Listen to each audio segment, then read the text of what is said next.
Hi, everybody, and welcome to the Poison Point Podcast. This is episode number 2, Dos, for those of you that speak Spanish. I'm super excited to bring this one to you. We had episode 1 already logged and posted as of yesterday. Episode 2 will be posted the following Friday at 7 p.m. Eastern Time. Every podcast episode will be uploaded every single Friday of every week, so that way you guys can plan out your day, come home on a nice, relaxing Friday from work, and listen to our podcast. So today, I got one guest with me. He was actually in the last one, so my boy Lewis is here. Hello. Go watch the last one. I'm not introducing myself again. You guys already know. Yeah, definitely not asking. So I'll do a little bit of it for you. So Lewis is a content creator on YouTube. He does a lot of Pokemon stuff, very analytical stuff, and you can follow him on Twitter as well. So be sure to hit the subscribe button on YouTube, follow our channels, follow us on Twitter. That way you guys don't miss an episode of the podcast, and you don't get to miss what it is we're talking about, because we're both very active on Twitter when it comes to Pokemon. So I wish I wasn't. I fucking hate Twitter so much. It's so bad. Oh man, speaking of that, so we'll just kind of jump into the conversation. We'll do a little intro piece. But so I guess I commented, so the Steam Deck thing got released, right? And oh my god. I didn't. My buddy just told me in DMs, Cyber Knight, the one that we talked to, he's in our chat with us. He was like, "Hey man, this thing may or may not play games natively," and I was like, "Well, that's gonna fucking suck. That's basically Stadia with storage." So I was like, "Okay." So I commented on RGT85's post and was like, "This thing may not be able to play games natively. Like, why are people thinking this is such a great idea?" And then everyone on his thread just started freaking going off on me. They were like, "Oh," like basically screaming through Twitter. I'm like, dude, I responded to this in like 5 minutes. Calm the fuck down. Yeah. See, the thing for me that I just don't understand about the Steam Deck or whatever is like it's gonna just get outpaced, right? Like, if for instance, good scenario, it plays every single like big Steam game that's out there like decently well. 2 years down the line, it's not going to be the case anymore. I feel like it's just going to outpace itself. Whereas when people are developing strictly for consoles, they have to develop for that system. And I mean, it seems like a good idea. Might be a good emulation machine, but also the Switch is a good emulation machine that's portable. Same with like the 3DS. I don't know. Oh, Jesus, sorry, my throat is dying. Very, very ill. Yeah, as it pertains to Pokemon, I think it's going to be cool because people are going to have ROMs and stuff on there emulating Pokemon on the Steam Deck. So it is going to be cool to like be able to play, whatever game, Heart Gold, Soul Silver, or whatever on your Steam Deck. So that could be potentially be pretty cool because a lot of people want old Pokemon games on the Switch so they can play them on the Switch rather than their DS. Yeah, I mean, what I did recently was I've had like a homebrewed 3DS for like a while now, but I never really used it too much. And obviously I emulate a lot anyway. Like I spend most of my games are just emulated. And what I did with that is I was like, okay, I might as well put all of those games on my 3DS anyway. And now I have a bunch of ROM hacks on my 3DS, and it's really just nice to have. Yeah, for sure. And I don't know if Game Freak will ever do that, to be honest. Like if they'll ever put any of the 3DS or even the 2DS games on a current platform. I'm not sure. I thought maybe for the 25th anniversary we might have like Gen 3 uploaded or something, but yeah, I thought Gen 3 was possible. I mean, I think it really depends on when they're shutting Bank down, and I don't really know who's in charge of that. Do you think well, I don't want to spend too much time on it, but do you think they're not doing like Heart Gold, Soul Silver and games like that on current gen because they're still selling well? And no, because like, how do you do some of those things without like a touchscreen? Yeah, like some of those like the Pokeathlon just doesn't work. Yeah, they'd have to just like put in so much extra work, and Game Freak already has like 7 games that they're working on. So I just think that it's maybe not the best idea. Yeah, speaking about one of those 7 games is Pokemon Unite. We talked about it on our last episode, but just to give like a quick little recap, I guess that game did get in a release date. I was 1 day off. It's coming out on the 21st. I said the 22nd. So potato. Days. But yeah, so that'll actually launch July 21st. Don't know what time or anything. I assume as soon as whatever time zone you're in, you get into the next day, it's live on the eShop and you can download it.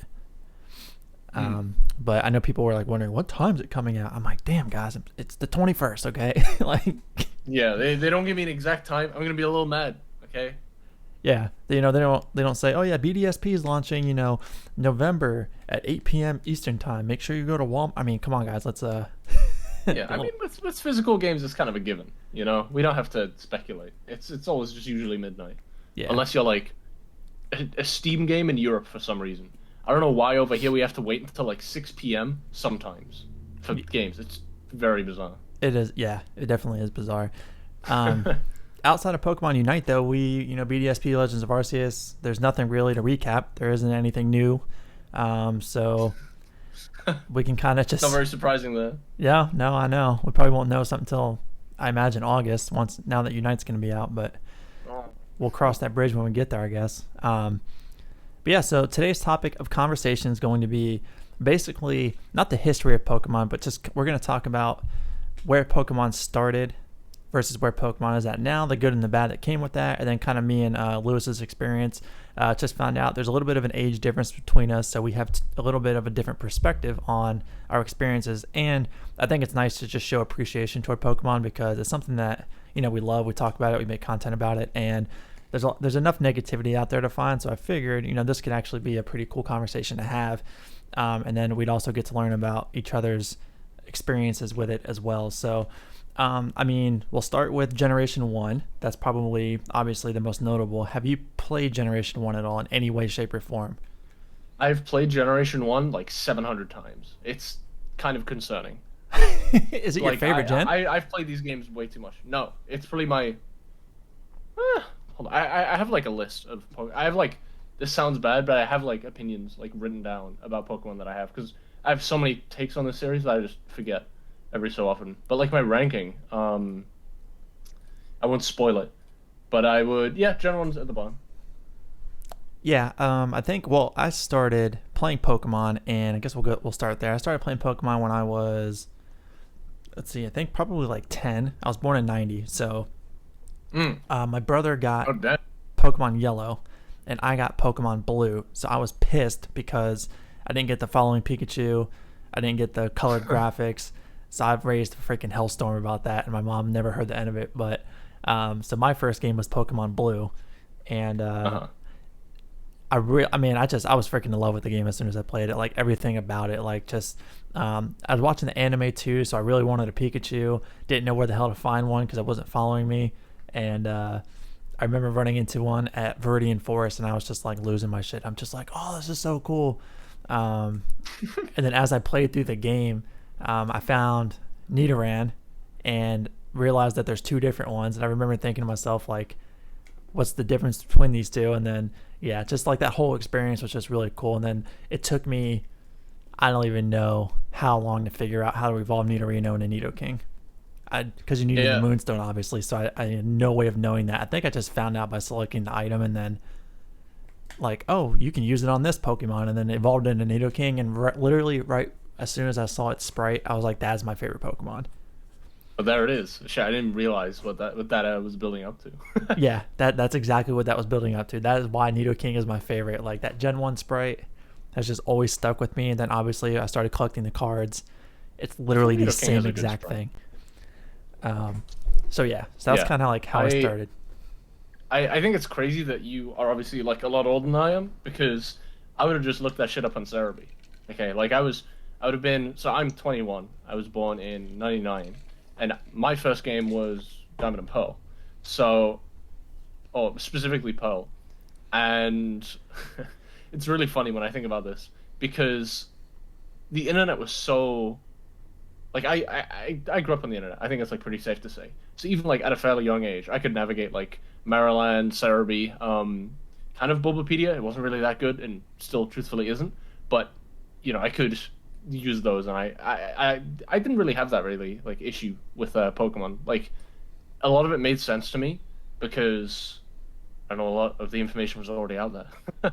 It's weird. It's like a very weird distinction, because as well, I think Pokemon was maybe at its least popular when I started playing it, whereas with you were obviously like you hit like the lightning in a bottle that was just Pokemania at like the right age at the right time. So that's just like, it's so crazy to think about that I will like never experience that.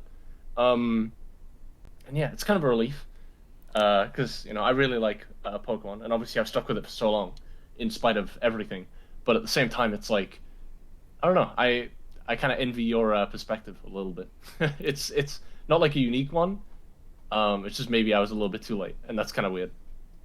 Well, and that's the interesting thing, right? Because I envy it from a different perspective. So, like, not just Pokemon, but like I grew up with, Dragon Ball Z, Gundam, Zoids, Digimon. Like, there was a lot of OG, like, things that I grew up on that are still relevant today, but, like, there's a lot of new stuff that I'm not keen on at all. Like, My Hero Academia is like the new Dragon Ball Z, basically, for, like, the younger audience or whatever. And that's something I haven't watched. I have some complex opinions on that series, but yeah. Yeah, I have to watch it at some point just because everyone says it's so good. And actually, Piccolo's voice actor from Dragon Ball Z is actually a voice actor for one of the characters on that show. And so that's kind of interesting. But yeah, it's just I kind of envy that perspective as well, because like some of this new stuff I'm definitely not into, and other people's experiences are probably similar to mine, like how it was when I was growing up with Pokemon. So it's kind of like, that's interesting. It's interesting to see what people like really get into and feel passionate about, because I can tell you there was nothing. Pokemon was it, man. When I was the like OG TCG sets that came out, like that's how you found out about stuff. Honestly, like you would buy the packs and see different Pokemon, and then you're like, oh, that evolves into that, because I didn't like we had the internet. Like barely, like dial up and shit. Like so, you just didn't use the internet as a resource. You used strategy guides or the Pokemon cards. Like you would literally find out about new Pokemon from either a commercial or a new Pokemon set that came out. I mean, were you like introduced to it through your brother, or no? My brother actually hated Pokemon. I was introduced to it by my brother's 4 years older than me, but I was introduced to it. I saw it on TV first, and I was like, "Oh, this is a cool show." I was like getting up to go to school or something. It was on really ass early in the morning, and then my friend Ryan, who I grew up with, he lived across the street from me. His brothers were significantly older than him, but they played the Red and Blue games, so they would let me play their video games, and that's how I kind of was like really hooked. And then the following Christmas, my mom bought me, or that year, my mom bought me the games, and like I would always go over to his house. I remember his brother would, I ran over to his house. I really wanted Articuno because he ended up finding it, and I wanted him to work the Seafoam Islands for me because I was so fucking confused. Like growing that puzzle up, sucks. It's just, I mean, it's not bad. It's not badly designed, but I don't look forward to it whenever I replay Kanto. I'll say that. The 2D Seafoam Islands was painful. I don't know, like if they changed it in Let's Go at all. I feel like it's pretty intact, like puzzle wise. Thinking back on it, honestly, I think so. Yeah, I remember playing through it at the time when I was playing through Let's Go. I'm like, this is actually eerily similar to the original. Yeah, it's like faithful to a fault in a lot of instances. Yeah.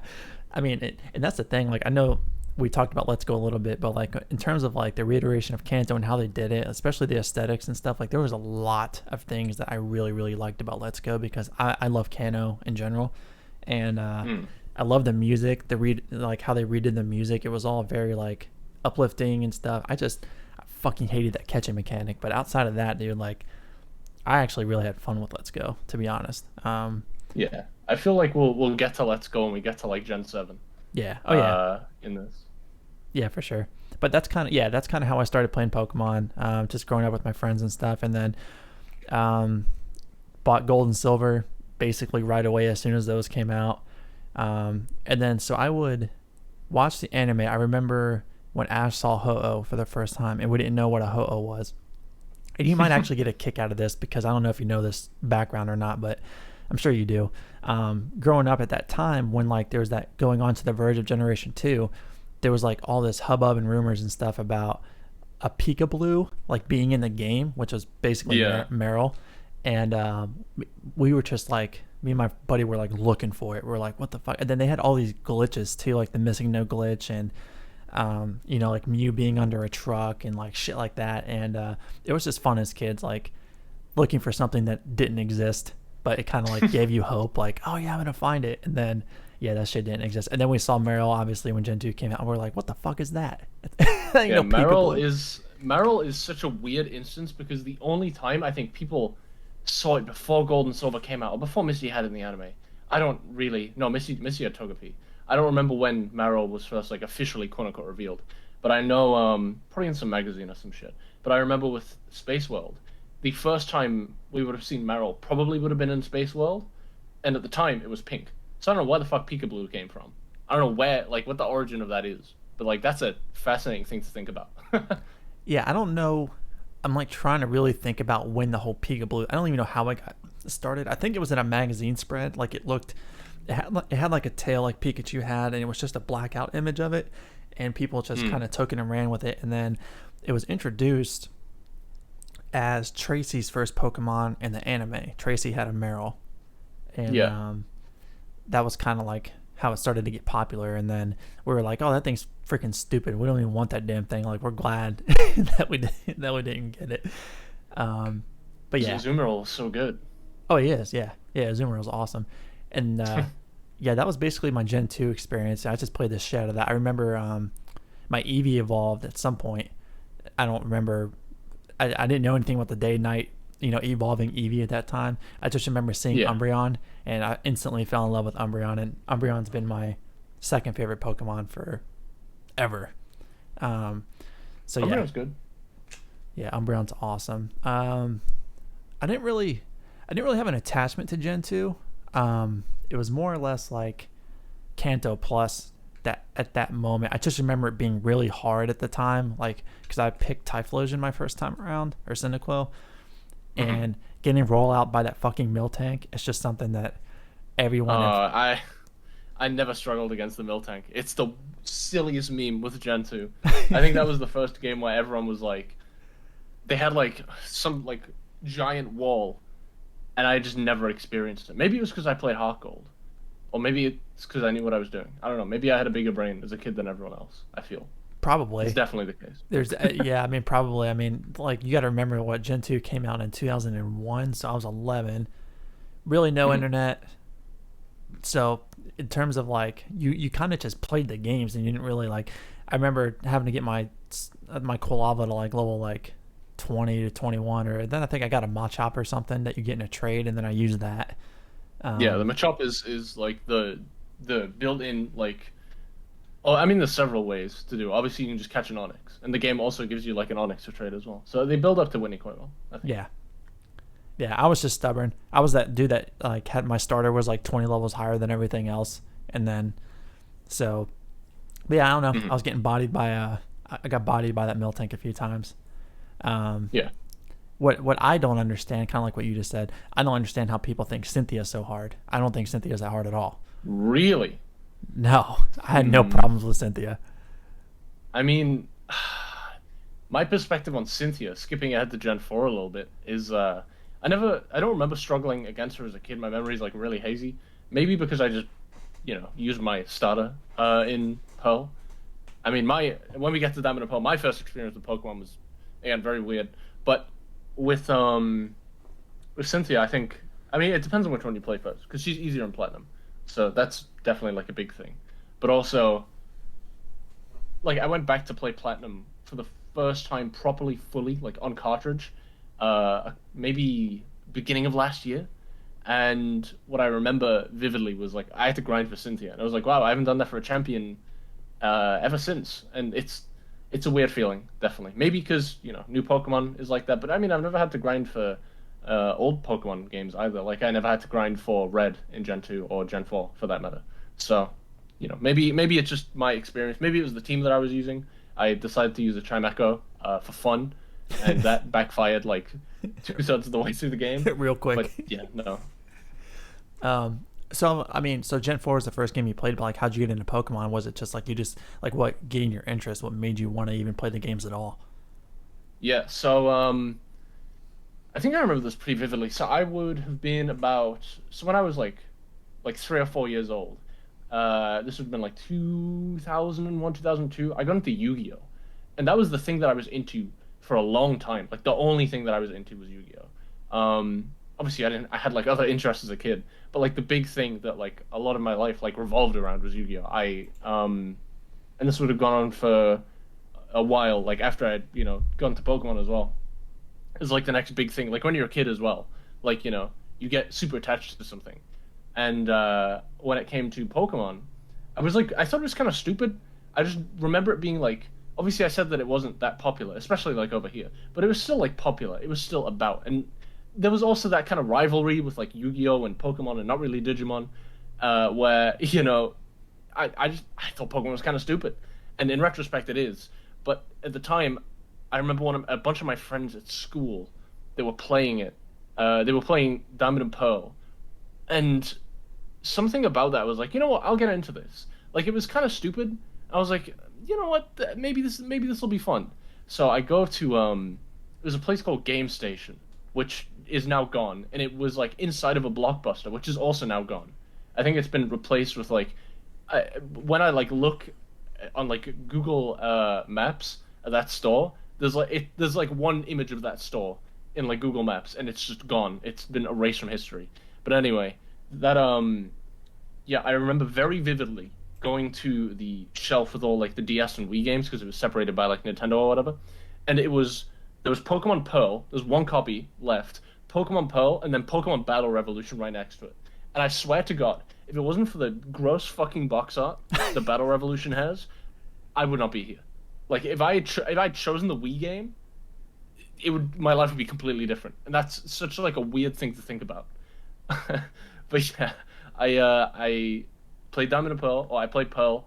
My friend also played it at the time, and my best friend at school. And I think from then on, it was just like I kept up with it. Platinum day one, Heart Gold and Soul Silver day one. Actually, no, I don't think Platinum was day one. Heart Gold and Soul Silver was day one, and then everything else was day one after that. And now I'm here. That was when my obsession started. So I never really got into any other like Pokemon like side of it that much. Like the games are just really old that I've cared about. So did you watch any of the anime at all?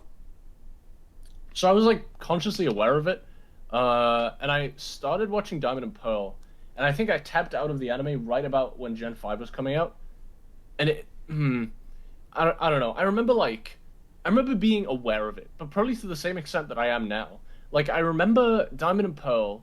I watched a few episodes of Diamond and Pearl because that was obviously the show at the time, and then I like looked back and I have some like experiences with the anime. I don't know. My timeline's like really whack. Shit, it's like I'm trying to like rack my brain. I think it would have been like a bit of Diamond and Pearl, and then like the Sinnoh League would have like been a thing, and then I'd watch like Darkrai Giratina and like the Arceus movies, and then there was like the Zorok movie. Oh no, Best Wishes had started, and then I'd immediately stopped. But like I wasn't even keeping up with it really. I don't know. There's just like a period of time where I watched like those four movies, the Diamond and Pearl anime, a bit of Black and White, and like Pokemon the first movie. And how I got that is a story for another time. And yeah, maybe that's why I like Mewtwo a lot now. I don't know, but at the time it was like, well, shit, you know, the anime kind of started to. Maybe I grew out of it. You know, I don't know if it started to suck or if I grew out of it. It could be a mixture. All I remember was that for some reason in the UK we didn't get the episodes. Maybe it was like a shitty dubbing thing, where I remember. No, this is it. I remember on Cerebi, it would be like, oh, the next up, like a Cyndaquil. I was like, wow, this is cool as hell. And Yeah. I never got to saw those episodes. I think I just tapped out because I was like, I can't see these episodes. This sucks. Yeah. Yeah. The anime was huge for me, man. Like Pokemon, the first movie, we went to the movie theaters. They were giving out the Pyramid Mew cards. We really didn't even know what Mew was at the time. Like we just kind of was like this non-existent like mythical being, basically, which is obviously what it is, but like it was just super cool. Like in the movie, I remember being in the movie theater, and when Mew popped up on the screen for the first time, the entire movie theater lost their shit. They're just like, wow, like started screaming and stuff. And then you know, because the first glimpse you get of Mewtwo is in the anime when he fights Gary, when Gary fights Giovanni. And you know, I don't remember how people knew about Mewtwo. I think it was a commercial. They were advertising, oh, will Gary get his 8th badge or whatever? And then they just show like the Mewtwo and the robot armor and stuff just fucking up Nidoking and Arcanine. And I remember thinking to myself like, holy shit, Nidoking just got fucking bodied. What is that thing? And then Ash obviously fought Jesse and James in the anime to get the 8th badge. So it was kind of a letdown because shortly before that, Mewtwo blasted off, and then you never saw it again. And then Giovanni never really shed any light on what it was. And then the first movie came out, it obviously tells us what happened with Mewtwo and why it left. And then Yeah, they don't really. I mean, when was the last time they did that? Right, with like the like they would have the anime tie into a movie. I don't think they ever did that afterwards. Yeah, because there's a really interesting Generation 2 conversation we're about to have. But yeah, I don't think they've done that again in a really long time. And I lost track of the anime after Gen 4 because, like, after the Ash Paul rivalry, I got out of the anime and never really got back into it, to be honest. So, like, I just really remember Generation 1 and 2 paying homage to the anime and the movies at the same time. The interesting thing about Generation 2 was with Lugia, I just found this out a few months ago. This is how deep the Generation 2 creation stuff was. Generation 2 wasn't even supposed to exist. They weren't even going to make those games. It was supposed to be That's like... not true. Yeah, they were going to... didn't know... Well, I shouldn't say they weren't going to make them. They didn't know if they wanted to make another game like after the first ones came out. Obviously, the success led to those, and then Gold and Silver were made. But those games, after they were created, were planned to be like the final, like... Because they combined the two regions. Okay, let's... Yeah. No, that's not true either. Oh god, this is I don't want to like red pill you on some Pokemon like quote unquote lore that has been like deemed true for years. So that comes from a Jim Sterling interview from like Undestructoid from like 10 years ago, and they misquote Ishihara, and he's like, oh yeah, I didn't think I was gonna work on any more Pokemon games after Gold and Silver. And that's like literally just the quote. But like, for some reason, everyone thought that that meant like Gold and Silver were originally meant to be the last games, which just isn't true. Because like, I mean, when Gold and Silver was done, they immediately started work on Ruby and Sapphire. So it's a really funny conversation and a really weird misconception that's like treated as fact. I don't know why. I don't know how it happened.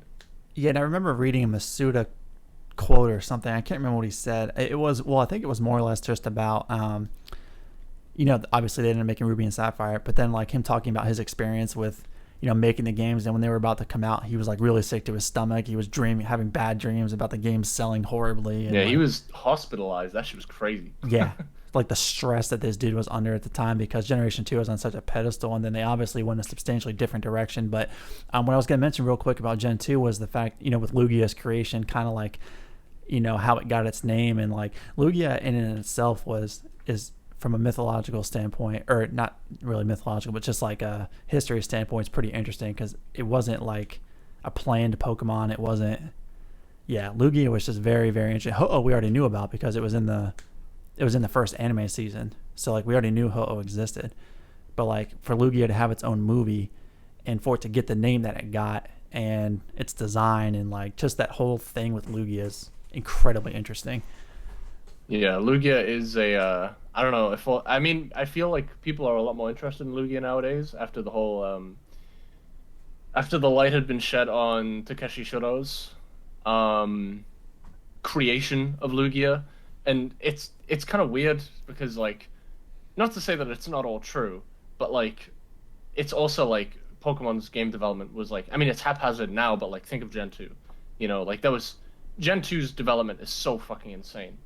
Like, I don't think that there will ever be a way to properly, like, even though we have most of it, like, there will be no way to properly, like, sum it all up. And I think Lugia is, like, a weirdly, it's a weird, like, outcome of that. I mean, I know you're, like, referring to the Did You Know Gaming video, and I don't want to say anything bad about them, because I am working with them on something. But at the same time, it's, like, that video is, like, I don't know. I think it makes Lugia's story a lot more interesting than it actually is. Maybe that's my personal opinion, though. I think that it's just like something that happened to exist within Shuro's mind, and also they just didn't have a Pokemon for the second game because it was their first time doing dual pair legendaries. It kind of shows. So, yeah. Well, and Ho-Oh is instantly more popular too, because it was something like when we saw it was on the box art, we're like, oh yeah, we already know about that. And then they kind of put themselves in a bind because they didn't have a second Pokemon to go with Ho-Oh. So like, yeah, I mean, it was also like super marketed. I remember like there's so much like pre-release material for Ho-Oh in Gen 2, and it's very interesting to compare like all of its early designs. I mean, you can see in the Space World demo, it's just Pokemon Gold. Obviously, they would do Silver at the last minute because that's how Pokemon has always been. They like split it at the end because I mean, why would they split it halfway through development? You know. Uh, but yeah, no, it's kind of weird to like you think that these games are made as pairs, but obviously not. Like Yeah. you know, it really makes you think like for like future games, right? Like how late was Yveltal planned? Like was the whole game based around Xerneas and Yveltal? Probably. Maybe things have changed by then, but Groudon and Kyogre, who knows? Yeah, it's always like Groudon's typing is an example of that. Like they didn't really think that one through entirely. They tried to match the lore with the types, obviously, which they nailed. Like obviously, ground on ground, like yeah, we get it. But then like it learning Fire Blast was just completely fucking random. And then I remember when Gen 3 came out too, it was like, why does this thing know Fire Blast? And like it wasn't hitting hard at all, and we're like, what? What the I mean, hell? most things can learn Fire Blast. Nidoking can learn Fire Blast. Nidoking can. Nidoking's a fucking tank of a machine Yeah, of diversity. so many things can learn Fire Blast. That move is so versatile. I don't know why. But It's on at that everything. at that moment though, like it was just really weird, and we're like, okay, he's not a fire type. And then when you see it in the anime and like the movies and stuff, you're like, oh, okay, that makes a lot more sense.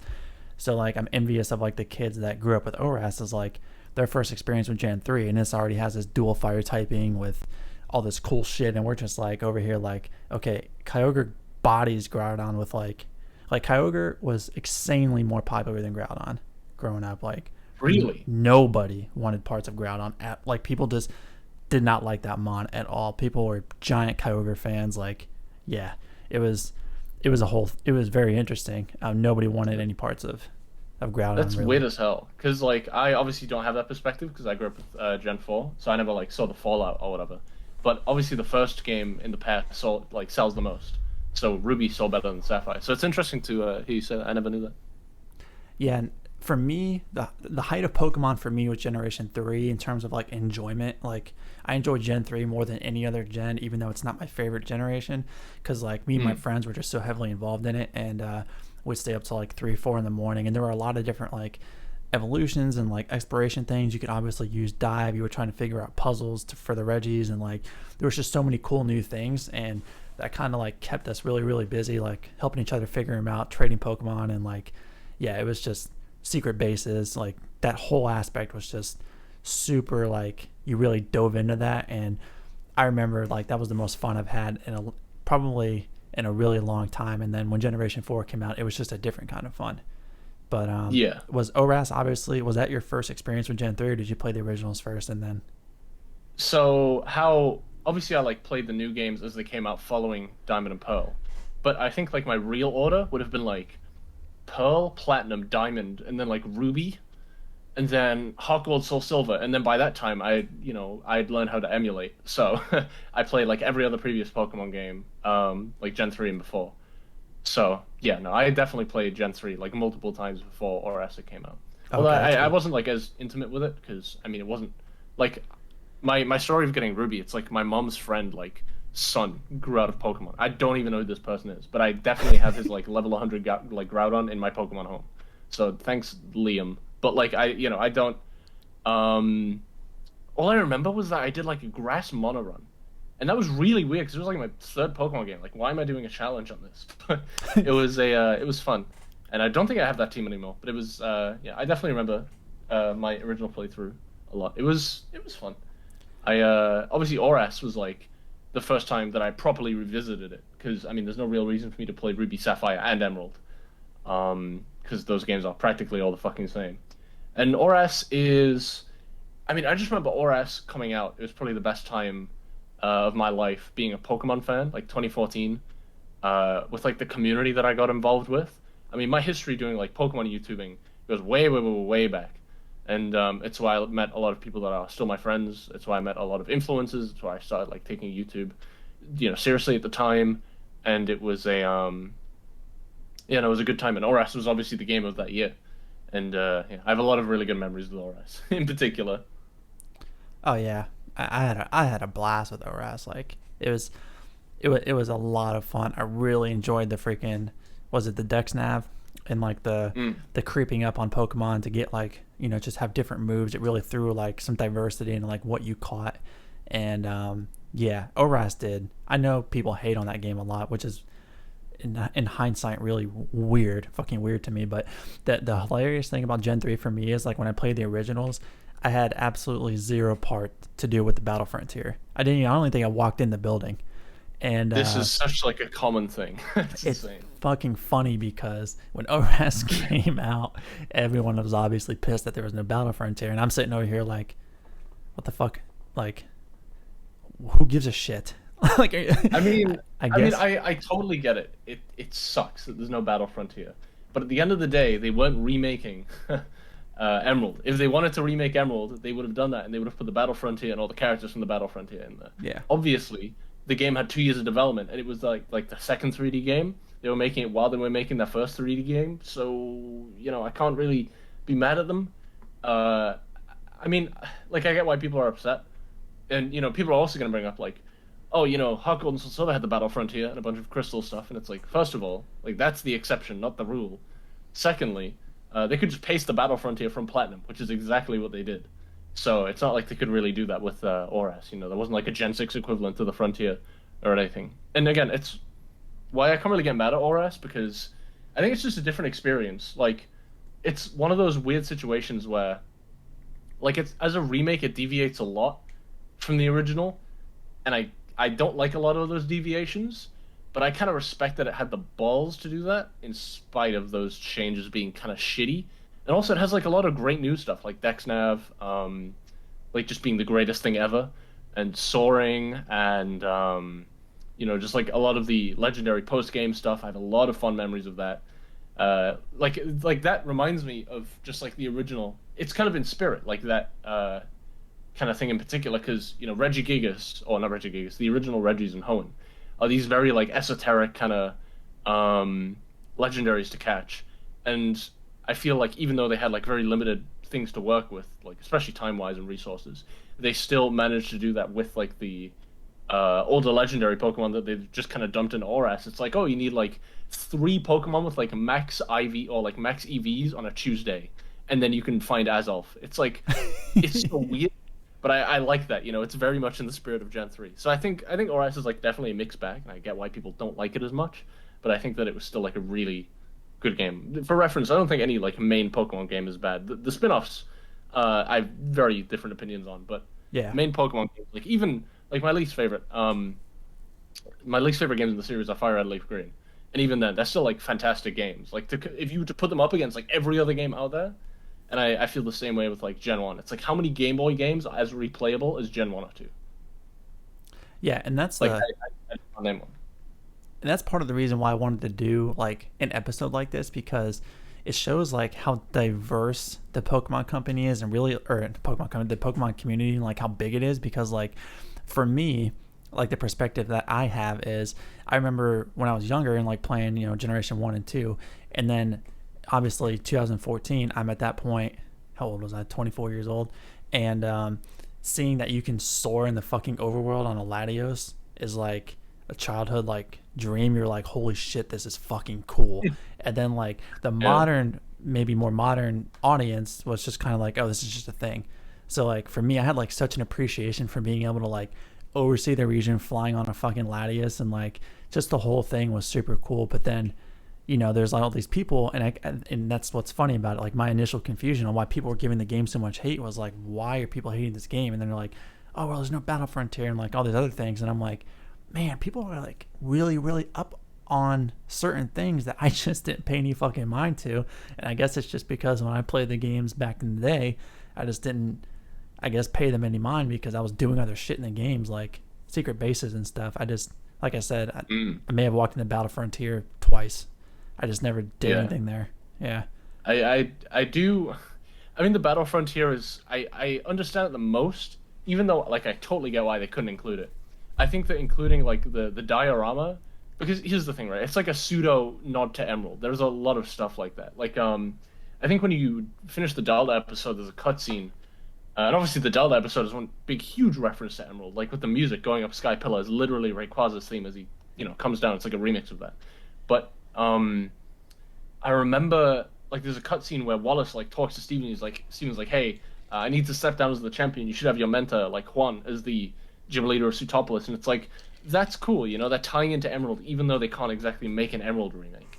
And of course, then we get like the Battle Frontier project has started because it's like, haha, Emerald is going to happen, and like it's so sad because they obviously meant it as like a nod, but it just comes off like the worst way. It sucks. It's unfortunate. Yeah. Yeah, I mean, I'm trying to remember the dive mechanic was obviously new. I'm trying to remember what people thought about that, but I really can't. Yeah, I really can't remember. I think people were frustrated with it only because you need a Relicanth, obviously, to get into the one of the Reggie's, dungeons, and we just at the time like we didn't really know where to find it. There wasn't like Feebas where it was like certain tiles on that route that you could get a Feebas. With Relicanth, it was just literally RNG, so it was really hard to find. So I remember like me and my friends were just like, "Where the fuck is this thing?" And like just kind of figuring all that stuff out was really really fun. And then I remember obviously when I played ORAS, I'm just like, "Oh yeah, I know what to do with this, that, blah blah blah." Yeah. And ORAS obviously had I don't want to say misfortune, but it couldn't really be purely remade, probably in a way that we would have liked because of it was obviously a Gen 6 game, so you had to incorporate Mega Evolution and certain things. So it was kind of like a fusion of like obviously Gen 6 and then, their own spin on what Generation 3 remake would look like. So it really, in a sense, didn't get proper justice because like it had to, Mega Evolution had to stay. Because canonically the anime was already having the megas. They had this whole thing planned out in that scene of it too, so that's a little disheartening, but they're still really fun games. I think that ORAS is just weird. It's like a weird transitional time within a transitional time for the series, and I like part of me is like, well, what if we got that game like a generation later or a generation earlier? Like, would it have been better or worse? And it's really hard for me to say. Like, I have no idea. Like, as much as I would have liked the black and white styled, like, Hoenn remake that was, like, way more faithful, I feel like we could just do that. Like, as fans, like, we have the resources to do that now. Yeah. And yet, we haven't yet. But I do think that ORAS is just this weird, like, anomaly that started the trend of Pokemon games being somewhat polarizing. I think it was really the first kind of like, because you could say like X and Y sucks in retrospect, and whilst I don't think that's true, you would be fucking crazy if you didn't think that like when X and Y came out, everybody loved it.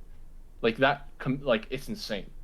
Like that, I think, and this goes the same as Black and White as well. I don't know, like what is why people are so intent on rewriting history.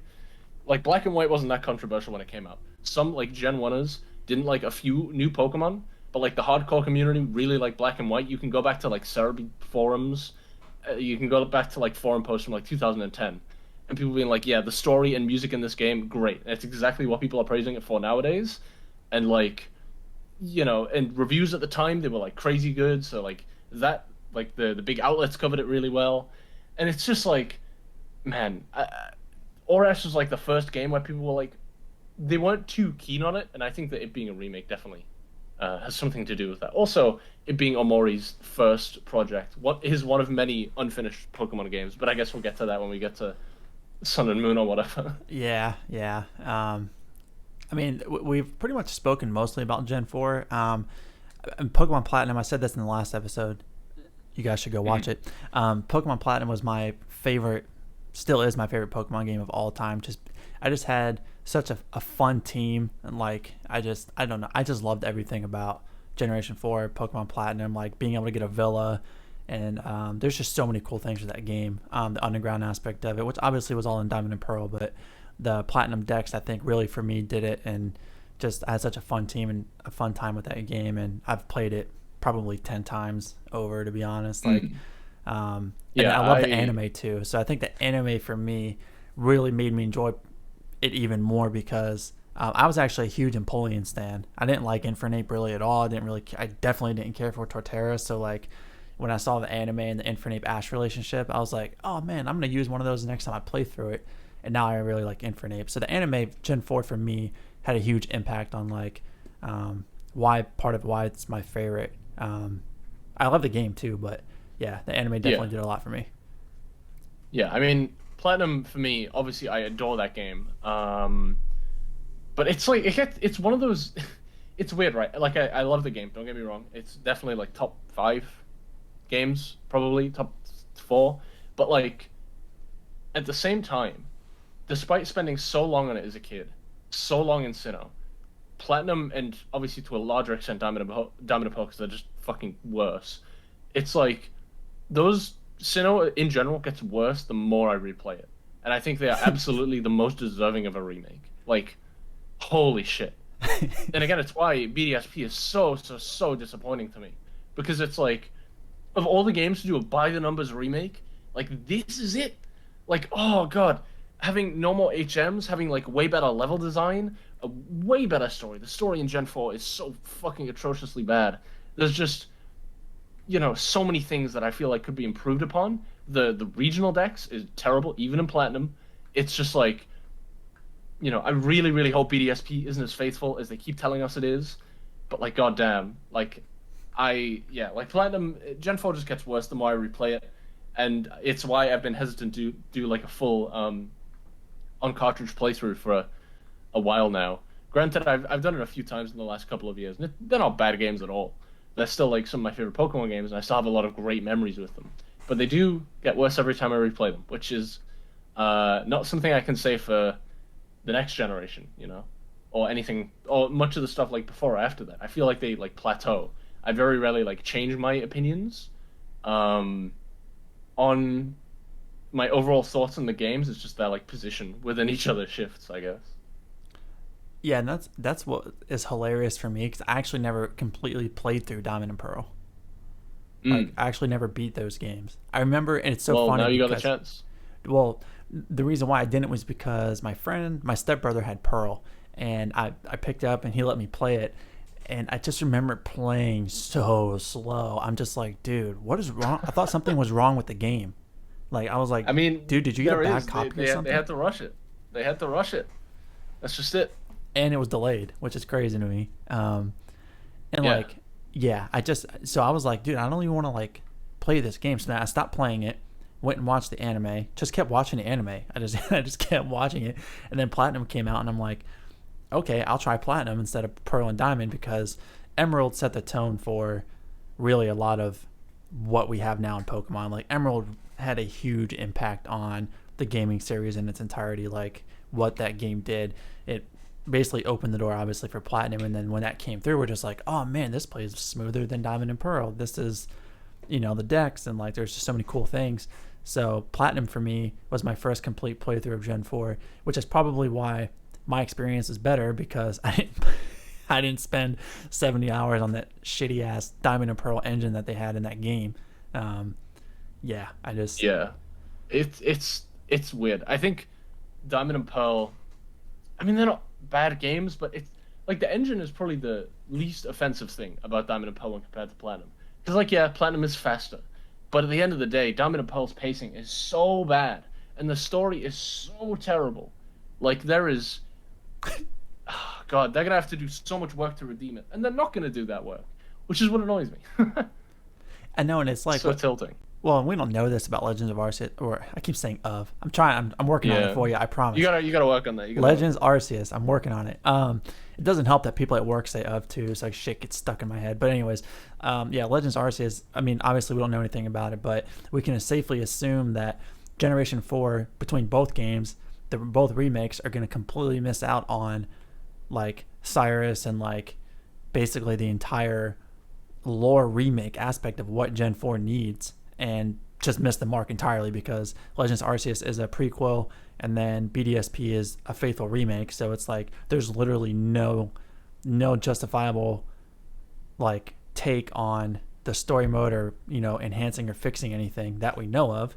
So it's really fucking disappointing because I mean, as a Gen 4 favorite, like I just think it's like more deserving of an ORAS. Like that's just really it. Absolutely. Like this game needed an ORAS type hit to it, like, and it just doesn't seem like we're gonna get that. And this has been a remake people have been waiting for a while, and Yep. for it to Yep. just, you know, and again, we're assuming a lot because we don't know a whole lot, but we're assuming. So that's all we fucking can do because Game Freak fails to give us any fucking information on the game. So it's like, what do you know? Yeah, I mean, where Game Freak is concerned, like, I get why they're being very coy with Legends Arceus. Because I mean, like, you think about how, like, oh yeah, it's pretty easy to market a Pokemon game. How do you market an open world Pokemon game? Like, how much do you show? It's so, like, it's probably a concept that's, like, very difficult for them. Whereas with BDSP, it's like, uh, like, you guys have made, like, 5 remakes already. Like, come on. I know. Like, it's not that hard. Just show me what's different. Unless you have nothing to show, and then that's bad.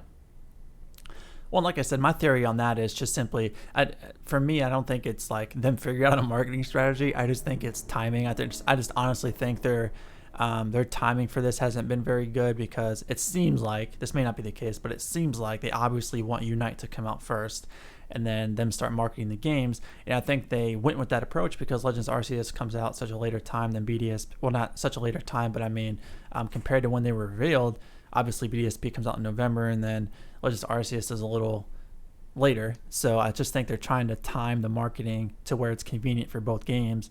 And I don't know. That's just maybe that's me making the excuse for them. I think that, yeah, I think Unite is just not competing, and Game Freak knows that, and Team Tencent, they know that. Like, they're completely independent of each other. I mean, you could say that, but also what about Snap?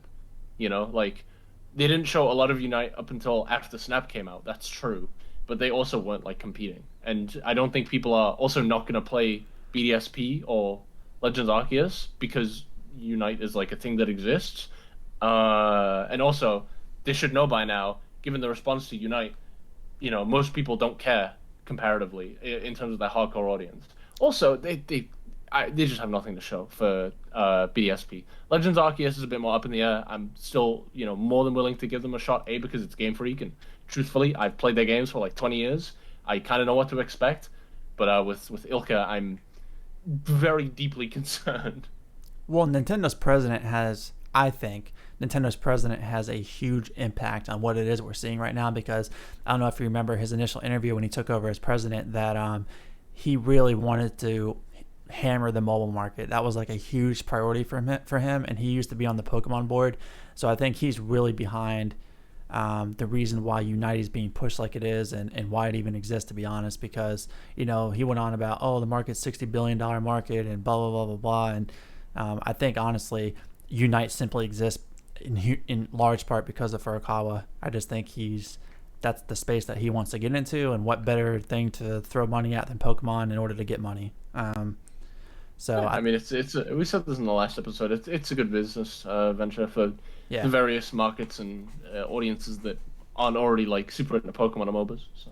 So jumping into so we covered Gen 4. So jumping into Gen 5, what was your first experience for Gen 5, and how do you feel about it, honestly? Because right now, Gen 5, people look back on it. I think it's going to get better with longevity, but a lot of people don't like Gen 5, and I don't know who those people are. I don't know if they're people my age. I've never seen Gen 5 hate. Genuinely, dude, Gen 5 is like, currently it's the most popular gen by far. I don't know whether it's just Twitter, but like Gen 5 is so absurdly popular because everybody that grew up playing it, there was 10 when it came out, they are old enough to use the internet, and they are talking about it. It's going to happen with X and Y in a couple of years. At the same time, it was so well received when it came out. As I said before, it was only a fraction of like Gen 1ers that didn't like a few designs, and they're pretty vocal about it. However, games publications loved it. You go back to old fan threads at the time, they loved it. They are talking about the exact same things that everybody loves now. Everybody loved Black and White, and this is like and it's so, I've never seen like crazy hate for Gen 5, not any more than I have for any other Pokemon game. And my story with Gen 5, that was when I was like hooked up to the machine. I remember the day we got the silhouettes for Zorua and Zoroark, and then we got the starters, and we got like Muna and Patrat and like Clink. We got I still remember all the Japanese names. Like, that was the first cycle, like post Heart Gold, that I was so invested in. And oh my god, I know like all the differences between like the 5 versions of Castelia City that they showed over the course of its development. It was such a good time to be a fan. I remember the decks leaking. I remember Cerebi Joe getting yelled at by Nintendo because he uploaded stuff on his website before the game was even out. I remember, oh god, I remember the Japanese game having like its copyright protection, so Pokemon wouldn't gain XP. And I remember like trying to find ways around that when the Japanese version of the game got leaked online, and I was like 10 years old and I had no idea what I was doing. And I tried to beat the game with like level 5 Pokemon. I God, it like Gen 5 to me is like I feel like there are a lot of times where you could very obviously say like it's the best time to be a Pokemon fan. Like I feel like you could even say that now because we are just getting so much of it. But at the same time, like Black and White was like really a new era for Pokemon, and I feel like that was when maybe it was because I just started with Gen 4 and that was like my baseline expectation for a Pokemon game. But Black and White is just so ingrained in me as like new Pokemon, even though it's a decade old. And to the point where I remember it was the first game that I pre-ordered from Japan, and I had such like shit luck. I don't know what happened, but I got the Japanese version of the game. I'm looking at my box like right now. I got Japanese Pokemon White 2 days before the English release, even though it came out in September, and we got the English version in March, back when they didn't do worldwide releases. And I still beat the game in 2 days, got the English version, and then beat the game again. And like I've never fallen in love with a Pokemon game so much. But it's my favorite Pokemon game, if it's no shock to anyone. But yeah, Black and White is like my experience with that game coming out is so vivid in my memory, and I wish I could go back to it for every new Pokemon release, honestly. Yeah, and I mean, you guys in the comment section and on Twitter and stuff feel free to tweet out your thoughts to us on what your experience with Black and White was, because my next point, I think for people my age, maybe it was more of a because Black and White was a reset essentially. So I think like you go from playing like Generation 1, you get all the way through to 4, and at that point I think there were like 483 Pokemon I think at the time, and then 493. Yeah, so you go to play Gen 5, and then I don't remember how I played Black and White. I did play some of it, not a whole lot of it at the time. I wasn't into Pokemon. Like I said, peak was like Platinum. I don't know if I was just out Pokemoned out, or I was very busy athlete. I played baseball a lot, so I was very, very busy with sports, but I kind of was out of Pokemon a little bit. I remember picking it up and I was like, dude, like I have this fucking Pokemon that's like level 45 and it hasn't evolved yet. I'm like, what in the fuck is going on with it? And like, I just wasn't like, that's the Unova. Yeah, I just wasn't used to that. Like, and so I think for me, it was just a very odd, and I wasn't aware of how it was structured. I didn't know anything about the news. I didn't know it was a soft reset. I didn't know all that stuff when I originally played the first set of games. So I stopped. And then when Gen 6 came out, like I said, I dove right back into Pokemon because I went on a Cerebi's website and saw, I think it was a screenshot of a Greninja leak or something. That was like my first like, oh shit, there's new Pokemon games coming out, seeing that. And I was like, holy shit, this is like 3D, blah, blah, blah. And yeah, Gen 6 for me was like me getting back into Pokemon, and I just fucking love Gen 6. I had such a good time. I like nicknamed all my Pokemon. I had never done that before. Like I just bought into the whole like adventure with your friends concept, and yeah, Gen 6 for me was it brought back that Gen 3 fun that I talked about earlier. Gen 6 was kind of like what started that up again. And then I went back and played Black and White 2 because Maryland did a walkthrough of the games. It's like 130 fucking episodes or something crazy. This super in-depth walkthrough that he did touched on every part of that game. And I remember playing White 2 with him as, I just watched all the episodes, basically just digested in that. And then I was like, man, I would love Generation 5. Like, yeah. So Generation 5 took me a bit, but I would agree with you after playing White 2 probably 10 times as well. Like Gen 5 is easily my second favorite generation, 100%. Yeah, it's just kind of insane like how much content those games have. Like I could talk about Gen 5 for so long, and it's weird because I haven't replayed it that much either. Maybe because I'm so hesitant to reset my cartridges. Like I think the only cartridges that I haven't reset my saves on, like I would say like pre-Gen 7, would be my original Pearl, which by the way I've now like backed that up on my PC, using like Homebrew, and now I have like that save file like saved to the cloud constantly. So even if my computer exploded, and if my DS exploded, and if my cartridge exploded, I would still have like my childhood save file, and I'm running it through like the 60 FPS mod for Diamond and Pearl now. So like I get to play like my original save file at like crazy quality, and that's nice. But like I haven't reset Black and White 1, and that's uh yeah, I just have like so many vivid memories of playing that game. Like I remember exactly where I was at every single moment. Like I remember being at like I think it was like a birthday party when I was like fighting like Elisa in the gym, and it's like such a weirdly vivid memory, and I just can't. It's so surreal to me. Like a piece of media can put you back in a very like particular point in your life, and Black and White does that like so many times. Like I can't even say the same for like Diamond and Pearl, even though those were my first games. It's weird. Yeah. I'm actually playing White 2 right now still. Like I just played it last night. Like I just got my 8th badge. It's probably like my 11th time playing White 2. Yeah, I replayed it a couple of years ago. Oh, no, like a year ago. It's great.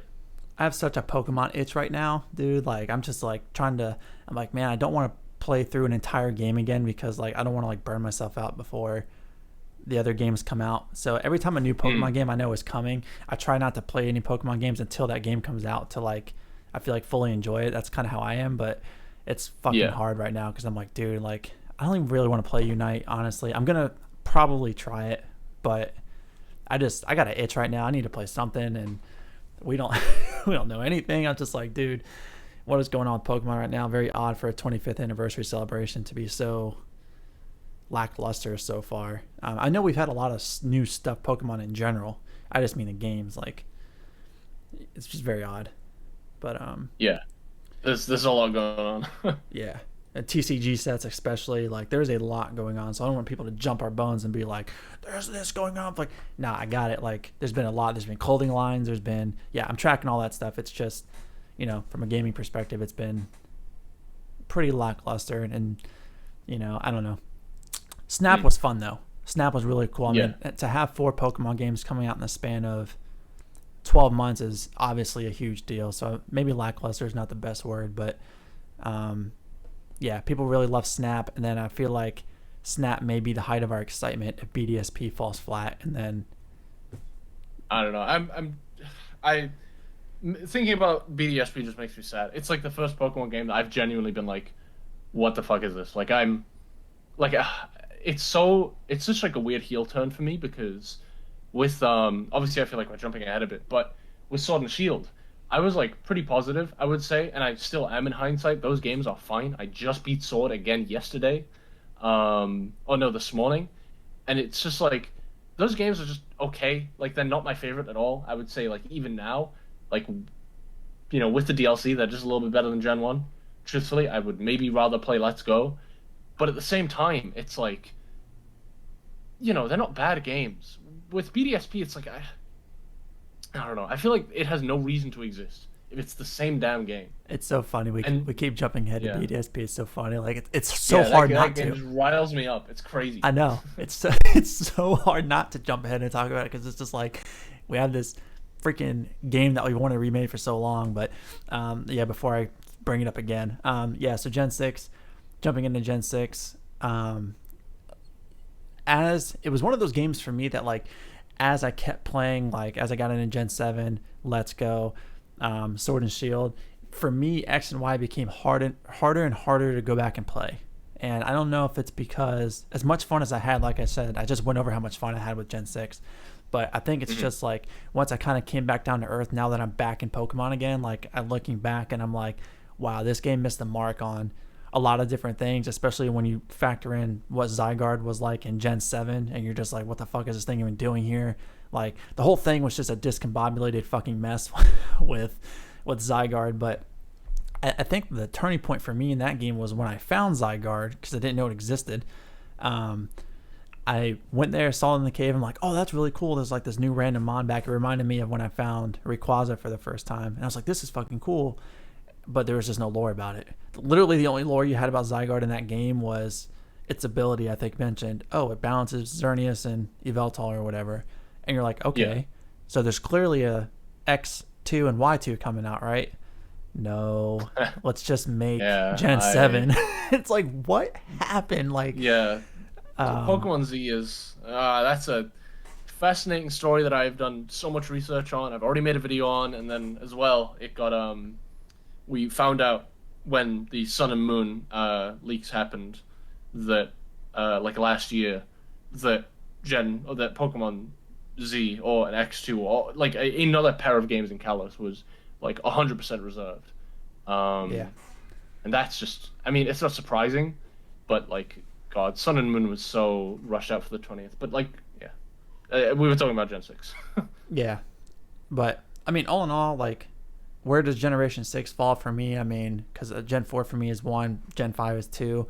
Um, I think just based on how much fun I had with the games, regardless of like analyzing the game on whether or not it's good or bad, I just think for me, like, again, I just generally had fun with the game. So, I mean, it's probably top, like, it's probably like sixth or seventh for me, just because of everything else. But I generally won't call them bad games, but Hmm. it was probably the most fun I'd had in a Pokemon game in a while at that time. So I appreciate it for that. But just every time I look back on that game, and I remember I played through it, I tried to play through it like 2 years ago, and I was just like walking around the different routes. I'm like, why can't I access this area? Why can't I, like, what is this fucking random Pokeball factory here? What is its purpose? Like, there's just so many things about that game. I'm just like, what in the fuck? But X and Y is like criminally unfinished. Yeah, I mean, I feel like that was a trend starting with X and Y, and I get why X and Y was very unfinished. They had to make Pokemon in 3D. Like it had to happen. People really really wanted it, and they've spent the last like decade having to catch up to because of that one game, and it's kind of absurd, and it sucks. yeah, X and Y had an impact that I Yeah. think is still long lasting even now. And it sucks because there were a lot of cool things about it, like aerial, like sky battles, and like riding on Pokemon, and like not having HMs and stuff. And yeah, I mean, it was super. I mean, X and Y is X and Y is weird. I gotta say, like, I really like it still. So yeah, I think that's one that's way my to. take. I think that's a good word to use, though. Weird. I think I think that is a good word for those games. They're just weird games, honestly. Like, um, Yeah, I think that weird in like in a safe way. I mean, yeah, my history with X and Y kind of starts out with Black and White 2, really. Black and White 2, I did get those games on launch, but I didn't really play them that much. I was going through a lot in life personally, but also there were two games that kind of really like set the nail for my hiatus, and it would have been this would have been like 2011, 2012, and I would have been like 11 or 12 years old. So I think Minecraft and then League of Legends hit at like a very similar time. And I think like those games, like it didn't stop me from playing Pokemon. I still played them when they came out, but I was like passively, like I would say Black and White 2 are probably the games that I remember the least, despite being some of my favorite games in the series. And it's very weird to think that and how that works. But yeah, and then X and Y brought me like super back, and I was just like that was my first big return to Pokemon, even though it wasn't like I didn't feel like I had left, and it was yeah. I mean, I played X and Y day one. I fell in love with it. Played it religiously. Got into competitive. Probably just as much as I did in the Black and White days, maybe a little less. And then that was when I got into like the online community a lot more. Obviously, I was back in like Gen 5, and that was probably my favorite time being a Pokemon fan. But X and Y is also really up there at the time. And it's hard to think about because I think X and Y does so many things so fantastically, but it's just like buried under a lot of potential. And it's just unfortunate. I replayed them last year, and I still really like them. I think like they're so comfy. I think that's the is like it's such a comfy Pokemon experience. Like you don't it's not like Sword and Shield where I turn my brain off, which maybe because I played it like 5 times in the last year. But with X and Y, it's like I can just kind of sit back and relax. It's just a very very comfy Pokemon game. It's not too difficult. It has like a really really wide selection of Pokemon, and it's decently long, I guess. I don't really know what else to say. It's very hard to like get into detail with all of these games because there are so many different aspects. I yeah, could, but then we'd be here all day. I think there's I still like it. I think there's two words that align with X and Y that I think we both agree on. Safe and comfortable are two words to apply to those games because, like you said, you can just go through those, casually have fun, put it down, and then you're just like, yeah, that was fun. You don't really think about it like you do other games where you're like, oh, it's missing this, or it's like, well, I mean, we're reflecting on it now, we can say that, but like, it's just different. I don't know what it is about those games specifically, but yeah, comfortable and fun are and just safe, or it's almost like a safe space for a Pokemon game, I guess you could say. Yeah. Yeah, like I think I could easily recommend it as. I mean, I don't think any Pokemon game should not be someone's first. Like even like Fire Red and Leaf Green, fuck that game, but like it's still like a perfectly fine game as like someone's first Pokemon game. And X and Y is like super up there, I would think. It's just so basic and very easy to get into, and I think you're gonna see in the next like 6 to 12 months a bunch of people that grew up on X and Y as kids are gonna start using the internet, and it's gonna be the favorite of the month for like I don't know, like a year. It's interesting. It's very, very interesting, and I really want to go back to Kalos someday.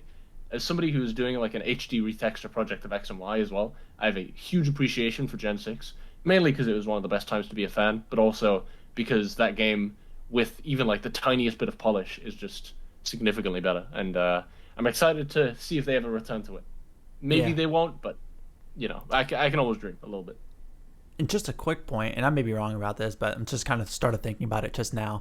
I think if they did a BDSP remake style game with X and Y, I think more people would be okay with that than doing it with Gen 4.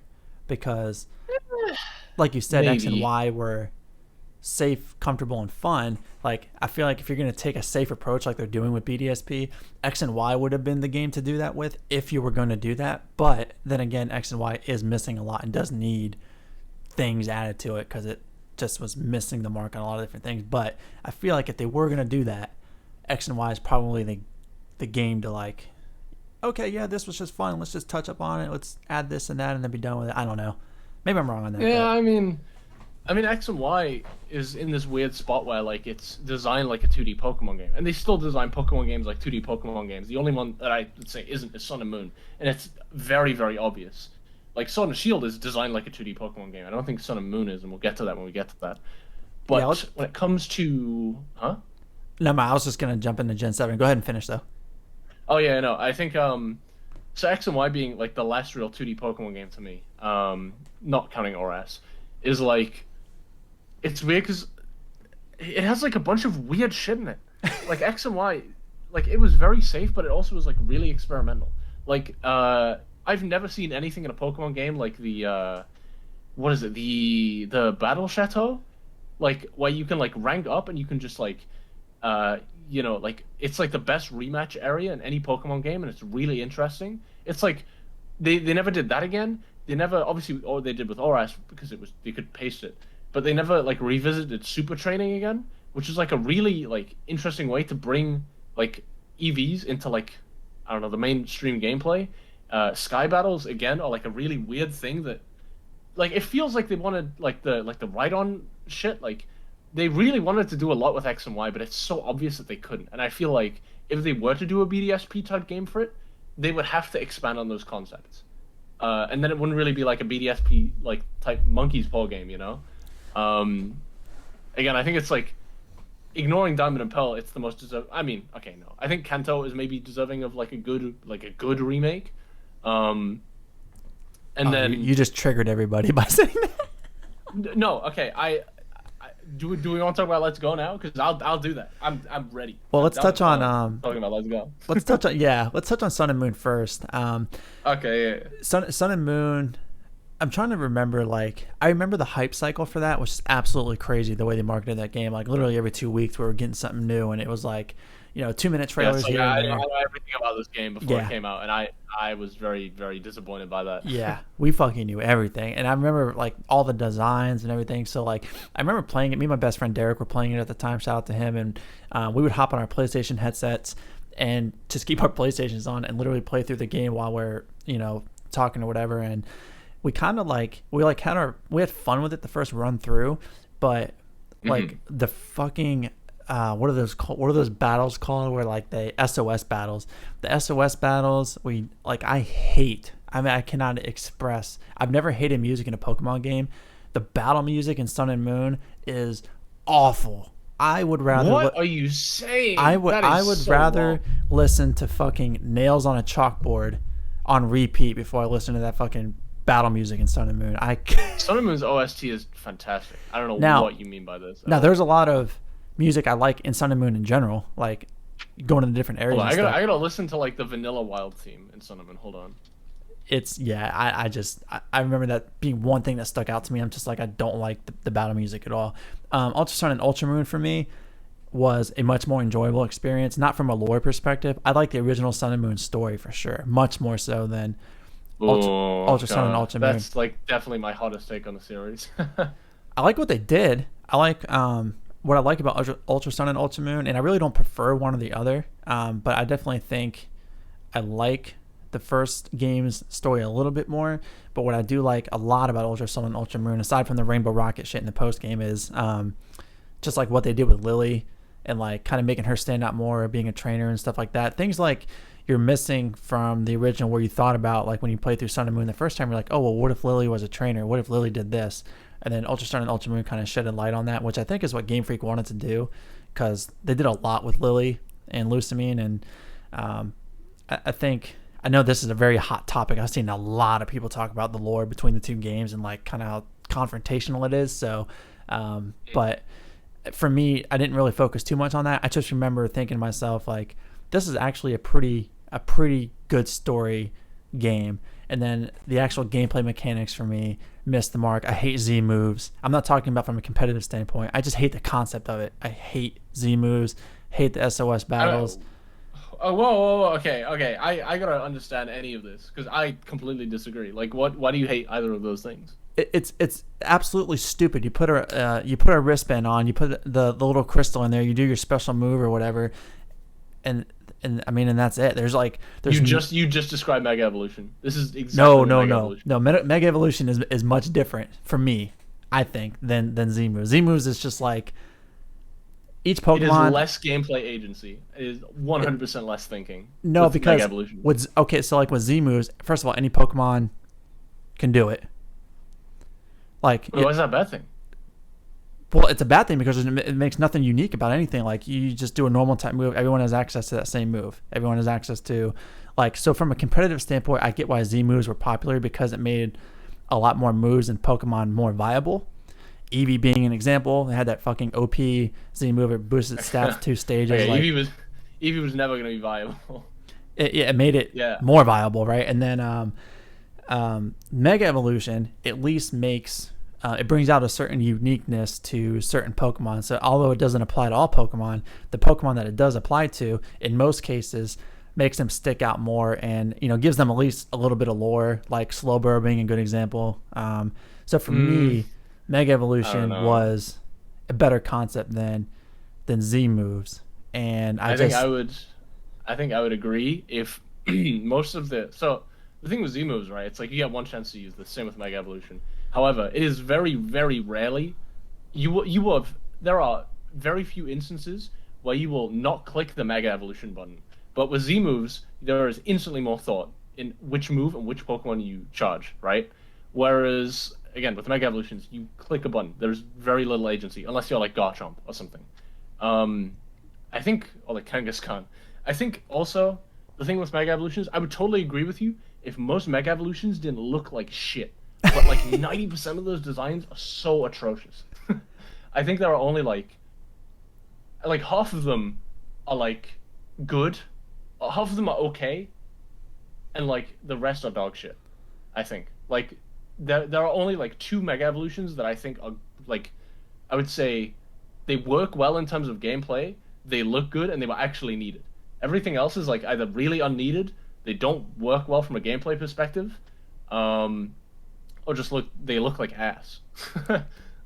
Yeah, I mean, like, there's certain, like, why does Mega Audino exist? Like, there are Mega Audino doesn't add anything in terms of gameplay. Yeah. No. First of all, it's a waste of a mon unless you're gonna grind for experience, which is what I'm currently doing in White 2. So shout out to Audino. But I'm like, outside of that, I'm just like, why does this fucking Pokemon exist? And then you give it a Mega on top of that, but Nidoking has no Mega. What in the fuck? Why would Nidoking need a Mega Evolution though? See, this is the problem. Well, You no, don't I need a Mega agree with Evolution for Nidoking. I agree with you in the fact that it probably doesn't need one because it is competitively viable and its base stats are actually already pretty good. But I mean, look at fucking Metagross, for example, has a Mega. Why does Metagross need a Mega? Oh yeah, 100%. I don't think Metagross needs a Mega Evolution either. I think like there are so many Pokemon that don't. Again, I think only like two Pokemon needed a Mega Evolution. The rest could have just had like regular evolutions. Which again, problem with X and Y. But I don't know. I think like comparing Z moves to Megas is really weird because I mean they did it to themselves, right? Like they pushed them up as like this generation's gimmick, and we have that. We've had that for like three generations now. But Yeah. like I don't know. I think Z moves are far more versatile in like how they are in how you approach the game. I think there's a lot more thought that you maybe not a significant margin, but like enough to close the gap in like how much I care. And again, like there's just no reason to not click the Mega Evolution button in like most instances.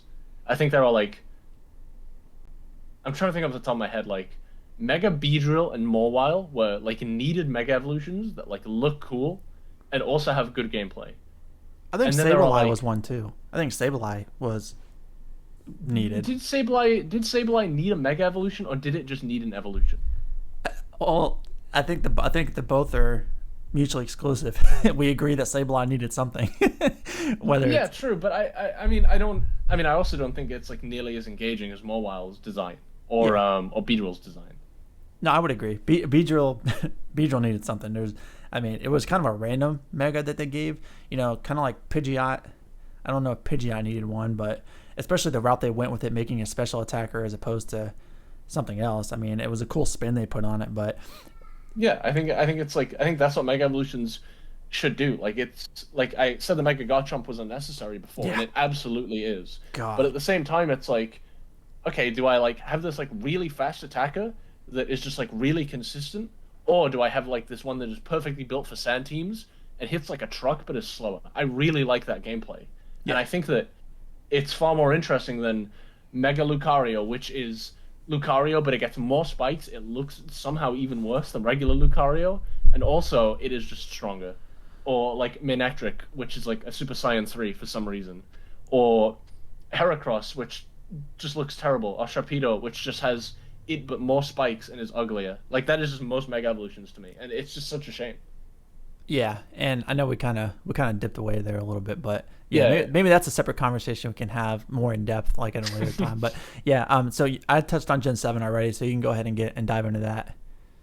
Yeah, I mean, well, wait, I wanted to know what your thoughts on SOS battles were as well. Oh, I don't know why you don't like them. they're just annoying. They were just annoying to me, and I don't know if it's just because like I'd weaken a Pokemon or whatever. They called the other fucking one in. I'm ready to catch the shit now. So like for me, it wasn't so much the mechanic was bad. It was more or less like if I'm trying to go through the game and like hey, all right, let me catch a shit and move on. Okay, get it. There's quick balls. Gotcha. I know people are gonna spam me. Just quick ball, but got it. But like if I'm shiny hunting or whatever the case is, you use SOS battles for that. I understand that, but like if I'm just trying to play through the game and Mm. they're calling fucking Pokemon in nonstop, or like if it's a semi-hard Pokemon to catch, they break out of the Pokeball, SOS call in, knock out the Mon, Yeah. throw a Pokeball at it, breaks out, SOS call in. I'm like, dude, I'm getting I mean, you yeah, I know. mean, I don't really have an issue with. I mean, I get why that can be annoying, but like I think more challenge needs to exist when catching Pokemon because it's been the same for like 20 years and it's always been easy, Agreed. and I kind of like that, and it's also just like by far the most engaging shiny hunt. Like the way you have to balance like keeping a Pokemon alive and then switching to another Pokemon when that's run out, like about to run out of moves, but also like constantly keeping your own Pokemon healthy and like a bunch of different Pokemon you have to approach that like differently. Like I tried to hunt for a shiny Trumbeak, and the best place that I could do it in was like Lush Jungle or whatever in Ultra Sun and Moon.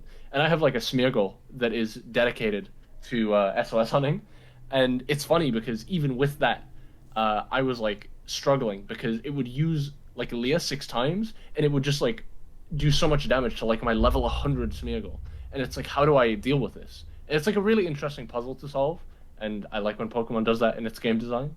And I think SOS battles like really bring that to the forefront. But when it comes to Sun and Moon myself, I I would say that would also be like kind of my first or my second big break with Pokemon, and it kind of has a mixture of like things. I was just moving on. I was, busy with a lot of stuff. 2016 sucked as a year for me.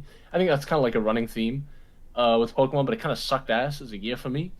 So, there was like a lot going on. Um, I think I would have been about 16 at the time, and the new Pokemon weren't really doing it for me. And obviously, in hindsight, I love Sun and Moon now. I love Gen 7 in general. But, it's like, I think it was the first Pokemon game as well where like everything got data mined because of the demo. So, like 3 months before the game came out, I knew what all the new Pokemon looked like. I had every like line of text in the game. I had seen every character that was in the trailers, and it's like I have very little reason to play this game, and I still got it on launch, and I still enjoyed it. It wasn't until I would say like Ultra Sun and Moon came out, which I would probably say is easily the best Pokemon game since Gen 5. And like in a lot of cases better than Gen 3 and 1 and 2. Yeah, Yeah, and I think Ultra Sun and Moon is just so fantastic. I would definitely agree because both Ultra Sun and Ultra Moon and regular Sun and Moon both offer different things that almost make you kind of feel like I really really enjoyed this and I really really enjoyed this. But like for me, I didn't enjoy the games each game as a whole in its entirety. Like I liked some things from like Sun and Moon, and then I liked some things from Ultra Sun and Ultra Moon, and that kind of like completed the experience for me. Like I didn't really like them a whole lot as they stood on their own. But Ultra Sun and Ultra Moon, I think if I'm looking at them from both standalone experiences and games, I think I enjoyed Ultra Sun and Ultra Moon more just because there was just more content and like it brought in some overworld They're Pokemon. just significally better games. Like Yeah. Sun and Moon is so funny to me because I will never understand why people prefer that game to Ultra Sun and Moon because Yeah. like with Sun and Moon there are literal blank spots in towns. Yeah. Like there are literal places that have missing content. Half of the trials are like trials were added in the last like in like the debugging phase of the game. Like they weren't even planned from the start. That's why there was like a gym model that got like used in Ultra Sun and Moon, and it's so crazy to me that like Sun and Moon literally had like it gave up on its trials by like the third one, and it was just like a guessing game. And it's like Ultra Sun and Moon changed that with a lot of the trials. It gave Mina like an actual trial. She doesn't just give you the Farium Z. It's like Sun and Moon is so painfully undercooked, and I cannot understand for the life of me why it's like even a discussion. It's insane. And that was my takeaway when I played through Ultra Sun and Ultra Moon. I'm like, wow, Sun and Moon was definitely missing a lot. And release the way it was released and all that bullshit aside, like they wanted it to be on Switch, like without even getting into all that stuff. The games on the way they stand are just better. They were more lively, like you said. There was a lot of stuff missing in Sun and Moon. They definitely livened it up. There were a lot more overworld Pokemon, like Magmar running around the volcano, and like just I forgot about that. Yeah, just a bunch of cool stuff. I remember thinking to myself, like, yeah, these games are much better than Gen 7, the Sun and Moon. But the one argument people always have is just I like the original Ultra Sun and Ultra Moon story better than, I like the original Sun and Moon story better than Ultra Sun and Ultra Moon. And Uzi actually has a very strong take on that. I wish he were here talking about it, but yeah, I've talked to him about it in the past. He's so wrong. It's insane. Yeah, he really loves the OG Sun and Moon better, lore wise. But yeah, I think we're pretty much in agreement on that. And the last generation obviously is 8. Now for me, this one's a hot topic for me because I'm so mad because we haven't talked about Let's Go yet. Oh shit! Really, no, you're right. Let's do that. Actually, no, yeah, you're right. I completely forgot about it. Let's do that. So, I love Let's Go. I think we talked about that offline a little bit. Like, I loved a lot more things about Let's Go than I didn't like. Primarily, didn't like the catching mechanic. Like, a lot of people agree with that. I love the Pokeball Plus aspect of it. It's a really cool accessory. It feels good in your hand. The Pokewalker aspect of it with you, kind of a little bit more enhanced, is really cool.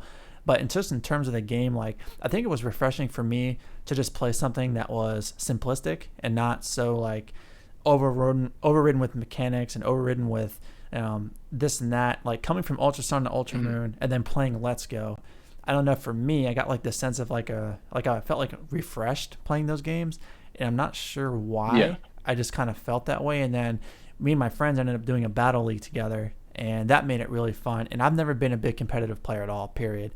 but it was fun to play competitive with those games and not have to, I guess, do so much to like make a team. And like again, just it being simple to me, I think was a lot of fun. It was Kanto, so it was refreshing. The remix music was really good. I like the buddy aspect of it. It kind of gave me more of an appreciation for Eevee and Pikachu. And Yeah. the ride Pokemon was a lot of fun. You know, just the funny ways they incorporated that, like riding on Snorlax's belly, riding on Haunter, which is Yeah, interesting. Honda's back is my favorite. So why is he so big? Yeah, Like I don't goddamn. know. Like, why is he so big? Yeah, it's funny. And then, yeah, just riding on a Persian. It's kind of weird too. I'm like pretty sure you can't ride on a Persian. I feel like that would not be viable. But anyways, yeah, Let's Go was yeah. I love Let's Go. It was fun. Shiny hunting was hella fun. Yeah, it's I mean it I I hate the I mean I've done a video on shiny Pokemon, so I won't reiterate what I've said in that video, but uh it's not hard. And shiny hunting has never been hard. It's always just been like a time sink. But like coming off of SOS battles, it's like wow. Like we really went from like this careful tug of war that could last like forever and ever to I catch 31 caterpillars and then one will appear in front of me. You know, like that is that's different. Literally, do not even have to press the control stick. Also, Yeah. overworld encounters, big thing in that game. It's Oh a yeah. huge thing. Absolutely. And you know, the Cubone scene was really cool. Like, I like where they put where they knew they had to put attention to detail. They put attention to detail in those games and like did a good job of doing that. Like Lavender Town Yeah, was a huge thing that was being talked about and like how they can handle that and did an excellent job with that. Um, yeah, I just thought they handled everything with Let's Go like as good as they could. I think about how much better it could have been if the world was fleshed out just a little bit more to like enjoy riding on Pokemon a little bit better. But nonetheless, it was still a lot of fun. Um, it almost kind of feels like sometimes when you're riding on, let's say Dragonite, for example, kind of like how in the old games when you would use the Game Shark and like use like the walk off the map cheat and you're just kind of like walking over rocks and shit. That's kind of how it felt like when you were riding Pokemon sometimes. Like you're just kind of like flying over everything, but I couldn't fly over a building. It's kind of strange. yeah, But yeah, I had a blast with Let's Go. I've played through those, I don't know, 5 times I think, something like that. yeah. They're pretty comfy. Yeah, super comfy game, super chill. Yeah, love everything about Let's Go. Almost the only two gripes I had was the catching mechanic, and kind of how meaningless battles felt, just because you didn't get much experience. So it was kind of like battles really weren't. They were fun, but they didn't really mean a whole lot, honestly. But Hmm. yeah, just didn't get you much experience. But it was still cool. I love the ending, how they managed that. Like battling Green was fucking awesome. I hate green in that game so much. It's insane. Well, I didn't really put any more thought into it outside of, oh, this is new. Haven't battled her before. Like that's cool. That's really all the thought I gave it. But I think another thing too that's overlooked with Let's Go is like the RPG functionality with collecting resources to, I don't think people put too much value in that, and I think they should. Yeah. Running up and down the routes, picking up resources to do certain things, like being able to farm fucking Master Balls, like that's cool. Um, there's just a lot of things I just don't think get appreciated because of the catch mechanic, which I think is unfortunate. Hmm. Yeah, I mean, to go into my experience with Let's Go, and like, so I think at around that time, obviously, as I said, like Ultra Sun and Moon kind of got me back into it around the end of 2017, and that was when wanted to start making like Pokemon content again, and because I think like as a series around that time, I was very invested in. This is a bit of a tangent. I was very invested in Dragon Ball Super, Oh, and me too. the production behind it primarily is so fascinating, and it's how I got into shout out to AJ, but it's like how I got into um like animation and Sakuga and really like appreciating the like the method behind the madness. Like how do these teams of like talented individuals come together to create something that is good or bad, and why was it good or why was it bad? And it was where I like really started to appreciate how things were made, and I think I was always like respectful of that.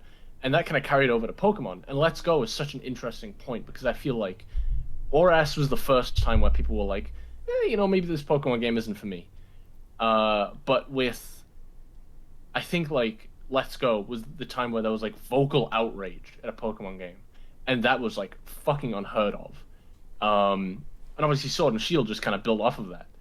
But with Let's Go, it's like, around that time I was like, okay, well, why are people like this? Like, why are people so angry or frustrated? And I spent time looking into it, and I really kept up with the development of the game in particular. And I think it's why the big leaks from last year, the prototypes of Let's Go, were so fascinating to me. And I'm so glad that I got the opportunity to really kind of dive into those and, like document these things that nobody had ever seen before. But anyway, so Let's Go was like, I was coming at it from like a different perspective, like how you fucking like dissect a frog in like your science class. And obviously, like I played the games when they came out and I enjoyed them. And I think, as you said, like I agree with a lot of what you said. But I also think those games are so stunted from not knowing what they want to be. I think that on the one hand, they are a very like nice, faithful remake of Kanto, but on the other hand, they get like they don't really know what audience they want to appeal to. I think is the big dilemma.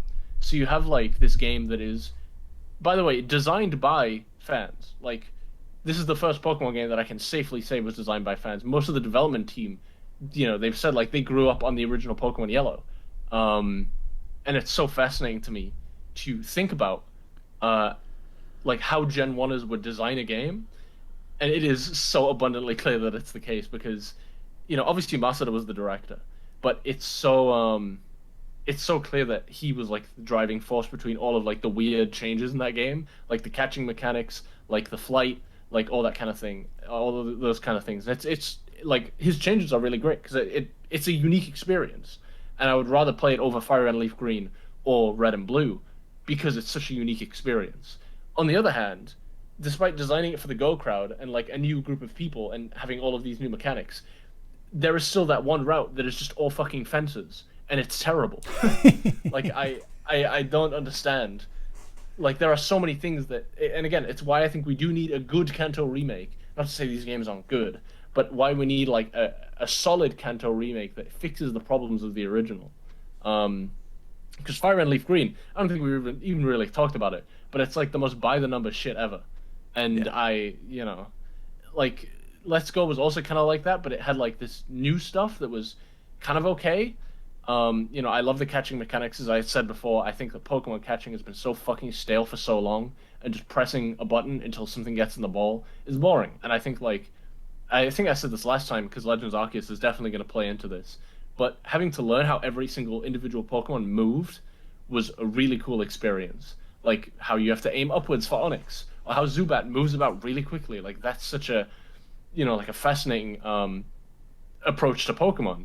And I think like it being really condensed and scaled down was good. I think like having a really small dex was just like a nice thing to work with. And I think it's the most like pure a Pokemon game can be in a sense. I just really wish that they had went with like more different ideas. And like leaned into the fact like it's kind of a not remake, how it's more of a reimagining with different characters and such. And I mean I've already made a video on that kind of big issue with Let's Go. The only thing that I wish that they didn't do was Green, because holy shit, what the fuck did they do to her?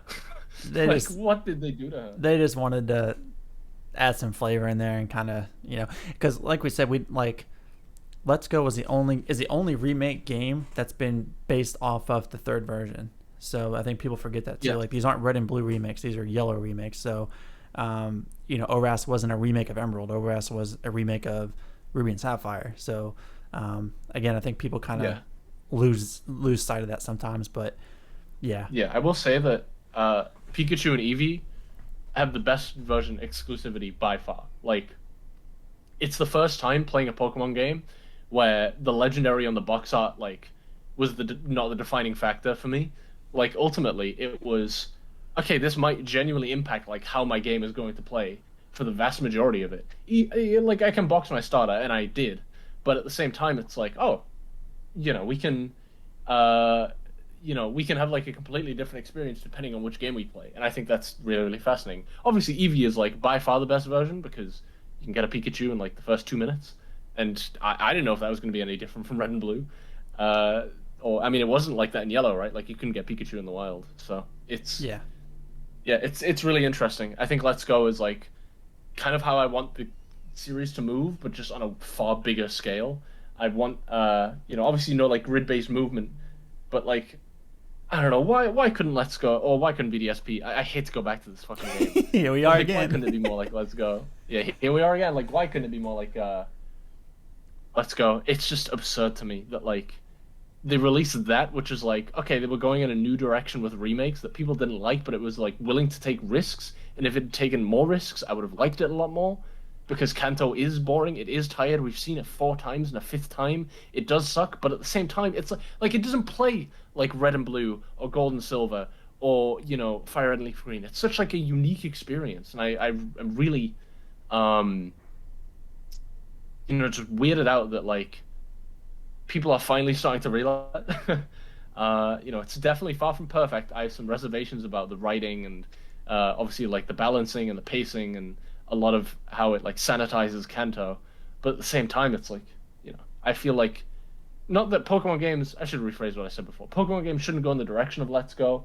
I feel like it should, it should take a lot of cues from Let's Go. Like, and I mean, knowing like the staff on that game and like what they have planned, that I don't think I can talk about too much.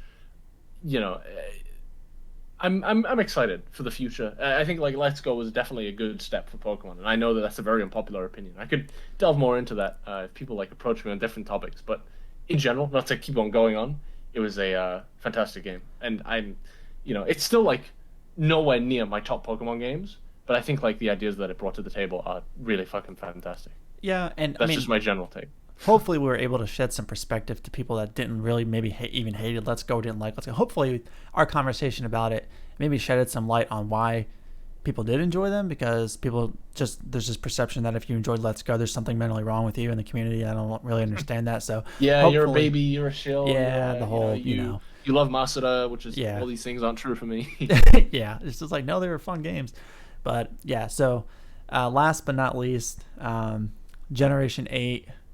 Now, Woo! For me, personally, like you can even go back on my Twitch? No, my YouTube channel. You can go on my YouTube channel and look at how I reacted to it and like my thoughts on it and like how I covered it and stuff like that. And I was amazingly hyped for this game. I mean, like probably the longest I've been since Gen 6, which didn't seem too long ago, but in hindsight, it really kind of was almost a decade 6 ago. years. Sword and Shield just fell so short for me. Like I really, really loved the Pokemon designs. James Turner kicked that game's ass in putting in like just awesome Pokemon. Like I love almost every design in that game of all the new Pokemon. There isn't one that sticks out to me where I'm like, that's weird that you bring that up, because like I have never, like, I love most of the designs in Gen 8 like really hit for me, and I was constantly impressed. But it's also the first game to introduce a Pokemon design that I hate, and there are like 2 of them that I hate. I've never hated a Pokemon design before Gen 8. It's crazy. There is one that I didn't like, and I don't like it for 2 reasons. The giant like stone Pokemon, like I actually never even caught that thing. I didn't even know that it existed. Yeah, it does. Okay, I'm full disclosure. I'm writing an entire video on why that Pokemon is so bad. It's like embarrassing. It is. Like everything, there is no redeeming quality about this Pokemon. It's insane to me. It's literally meant to be a side gimmick. Oh, let's figure this out. And then they're like, oh wait, we need a design for this. Let's just make it 4 rocks combined to each. Like, I don't know. It's like Genesect H-Town as a Pokemon. It's just, it's really weird. Stone Yono is so bad. It's insane. But I mean, outside of that, like Corviknight, like there's just so many Pokemon that I loved in Generation 8. Mm-hmm. Everything else about the game, like, I don't know, man. I don't know what it was. I don't know if it was because maybe I was just so hyped, and then as I played through the game, I'm like, it had the X and Y effect on me, honestly. Not the fun part, the, like, limitedness to, like, how limited you were. Just, like, that giant town, I don't even know the names of the towns. I forgot them, honestly. The Steamwork one, was it, Like the first one you get to, it's really big. It's got all the industrial shit Oh, in it. Motorstock?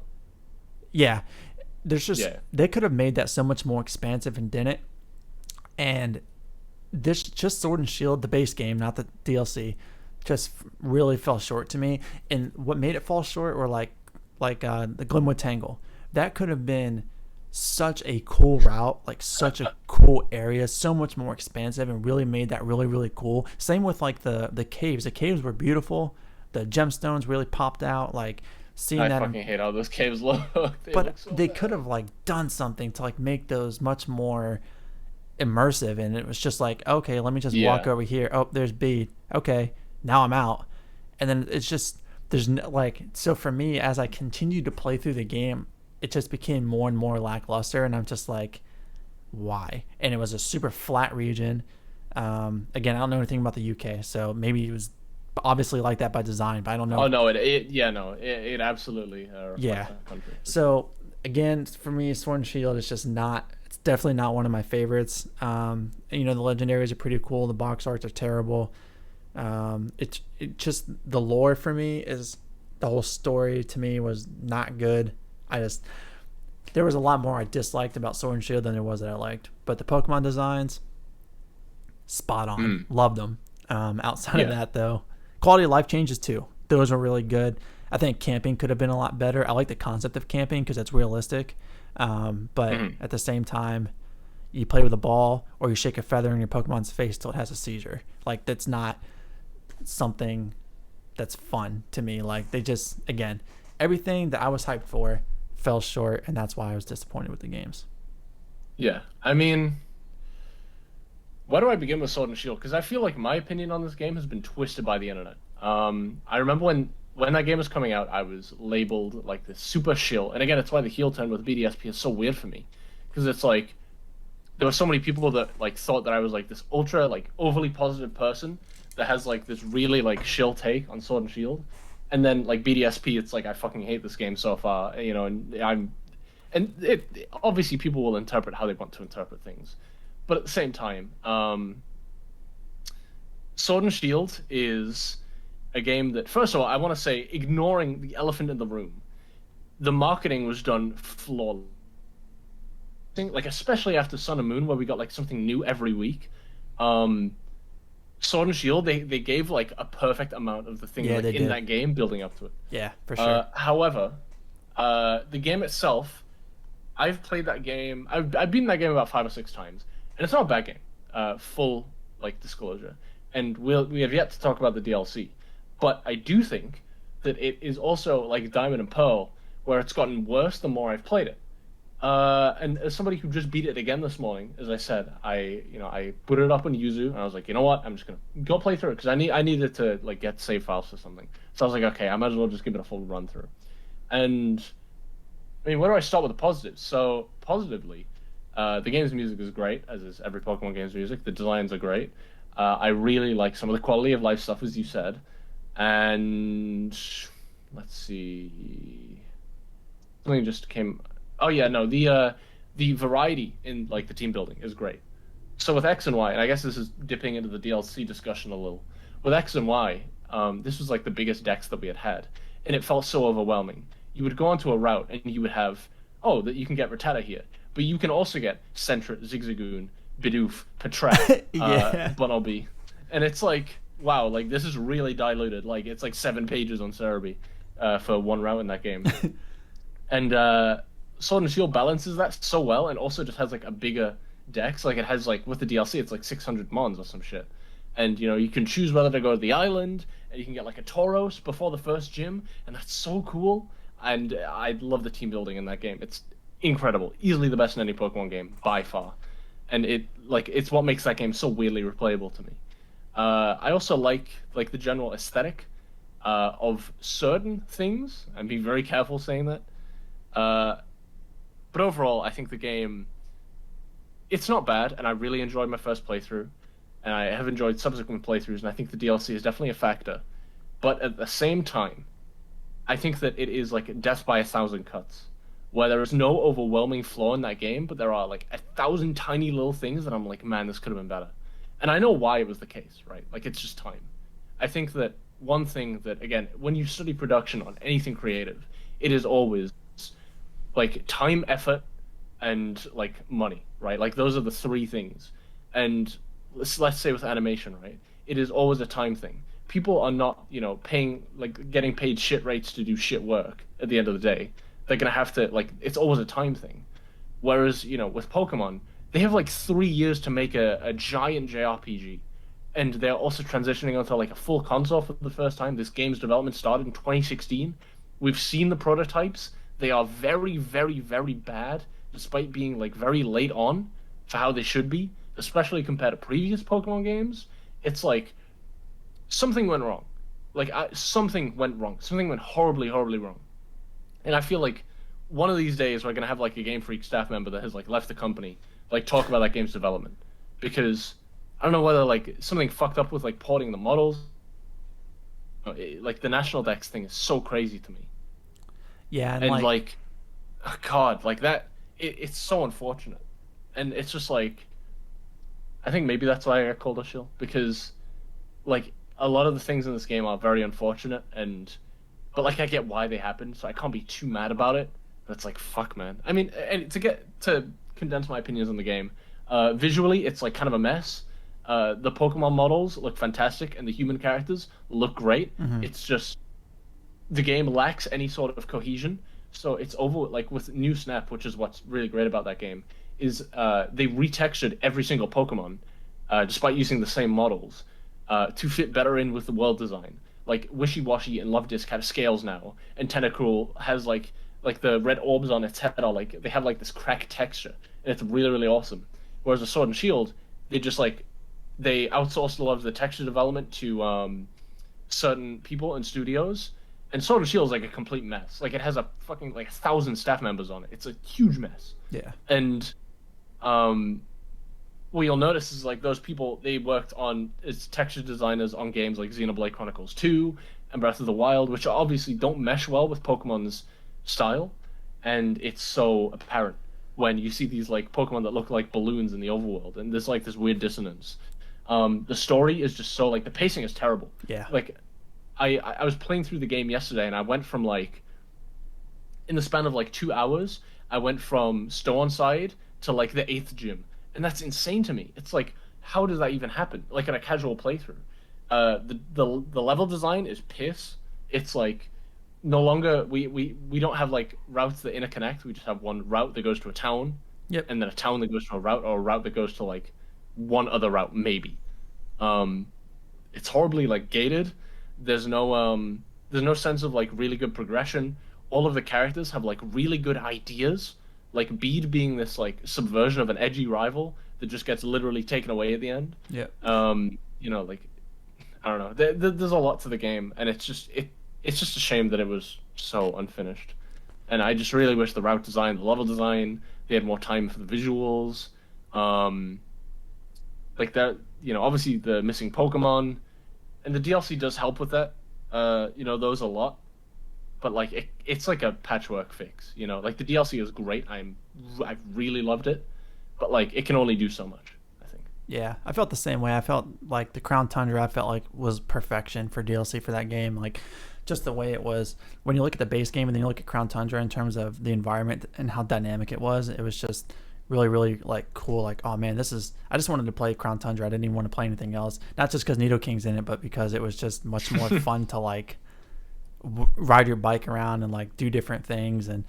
But yeah, I think that's a good way to put it. There's just a lot of little areas that compiled up that Sword and Shield fell short on, and it's heavily unfortunate. I mean, and I'm a very reflective person, so I always try not to like, act so much on like based on reaction and stuff. So I did a lot of reflection on Sword and Shield, and I was just like came to that conclusion. And then, I always try to put things in perspective too. Like I get called a shill sometimes for this. Like I try to give reasons for why the game fell short in these areas, and we kind of talked about it a little bit. They only have so much time to make that game. Like it's because it's Pokemon, because of it's Nintendo's main IP. It's just the significance of those games and how they have to come out. They have to. It's just that's the business of it. Yeah. And so I try to shed light on the business side of things, like, hey, it's 3 years. It's the same for every fucking Pokemon game. They have so much time. This is why they did DLC. This is why it looks better than the base game, because they started Sword and Shield 3 years ago, and the DLC with a new team and new ideas looks like this. So I just try to shed light on things, and people. It's funny that I get called that sometimes with Sword and Shield because I don't like the games, and I'm like, I'm definitely not shilling those games. I don't like them. I'm just trying to let you know, like, here's why things were done this way. And I don't know, people just kind of are stuck in their ways, which is fine. But yeah, so Yeah, I mean, I think that I'm not saying like people should find reasons to give it another chance, but at the same time, it's like it's just unfortunate. Like, do I wish it was better? Yes, 110%. Do I wish that like everything was played out a lot better and it was just like, I don't know, it's just like something had to have happened. Like productions don't just collapse like this for no reason. So yeah, I just wish it was better. And I think that like even if you were to make a mod that would fix like all of the tiny issues, there are still like so many sweeping problems, which I've never really had with a Pokemon game before. I feel like if I was to do that with say Diamond and Pearl, right? I could change the text to make the character motivations better. I could change the pacing. I could change the team balance and the wild Pokemon. I could change the speed. I could change, the level design, the route design. But with, it's like you can't fix that in a mod for Sword and Shield. Like you have to make like fundamental concepts like real. And again, like this game was probably great in the planning stages, and it shows with all of the new Pokemon, which they did have the time to make, because that's like the main thing. And it's just unfortunate. It really sucks. Yeah, and that's the case. And I do just want to get this in there real quick because we don't have too much more time left. But like we obviously should probably touch on Dynamax a little, as we haven't mentioned that really. Oh God, I forgot about that. But I did too, honestly, until just like 2 seconds ago. I said I didn't like Z moves. I will gladly take Z moves over Dynamax any fucking day of the week. Like, I hate the concept of Dynamax to me because it feels so boring and lazy. Like, and I don't like to use lazy in terms of like their work ethic or anything like that. I just mean like it's almost like they tried to make Z moves and Mega Evolutions, combine it into one, and did a really bad job at it, and it gets really, really boring too. Like, really, really repetitive. I like what they did with the DLC. It's kind of almost like another shiny hunting method, which is cool. It kind of increases your odds, so to speak. And like, I like the new spin they put on it. But if you're looking at Dynamax, the mechanic itself, I know people have their arguments for it, but just for me, Pokemon gets big, Pokemon goes small. I'm done. Like, I don't know. I think that's like my least like big problem with it, because I like the idea that there's like a unifying thing that Pokemon have. Again, Dynamax inherently has like more to it, gameplay wise, than Z moves. Oh, not Z moves. Mega Evolutions, because again, like it's like a very much on the fly type of thinking. You have to consider when to Dynamax and who to Dynamax more than you would ever have to do with clicking a Mega Evolution button. And obviously, like it has the same like factor in team building as well.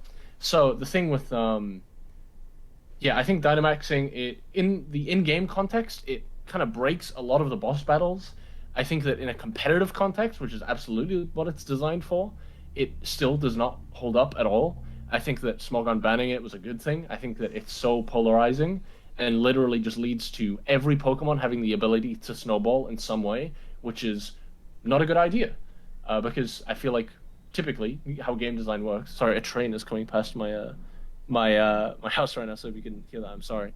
But yeah, I think ultimately, what was I saying? Dynamax is like, it's weird because you have this like, it just gives like so much power to every Pokemon, and like having to regulate that for every Pokemon is insane. I will say that like I completely disagree in like the theming of it. Obviously, Pokemon gets big is not cool, quote unquote. However, I like the ideas of the idea of two big things hitting each other. Very, very cool to me. Big fan. I like the kaiju kind of aspect of it. However, the big thing that really pulls it together for me is, to clarify, I hate how they give you Gigantamax Pokemon. I could do a whole video on why it's so poorly implemented. However, design-wise, I think having such a strong unifying theme between the Gmax Pokemon easily eclipses every Mega Evolution design, or most of them. It's like, like Pokemon gets bigger, sure, kind of lame. Pokemon gets bigger and that like completely transforms its design. Like that is so good, and they all have like some kind of unifying theme. I love Gmax Snorlax.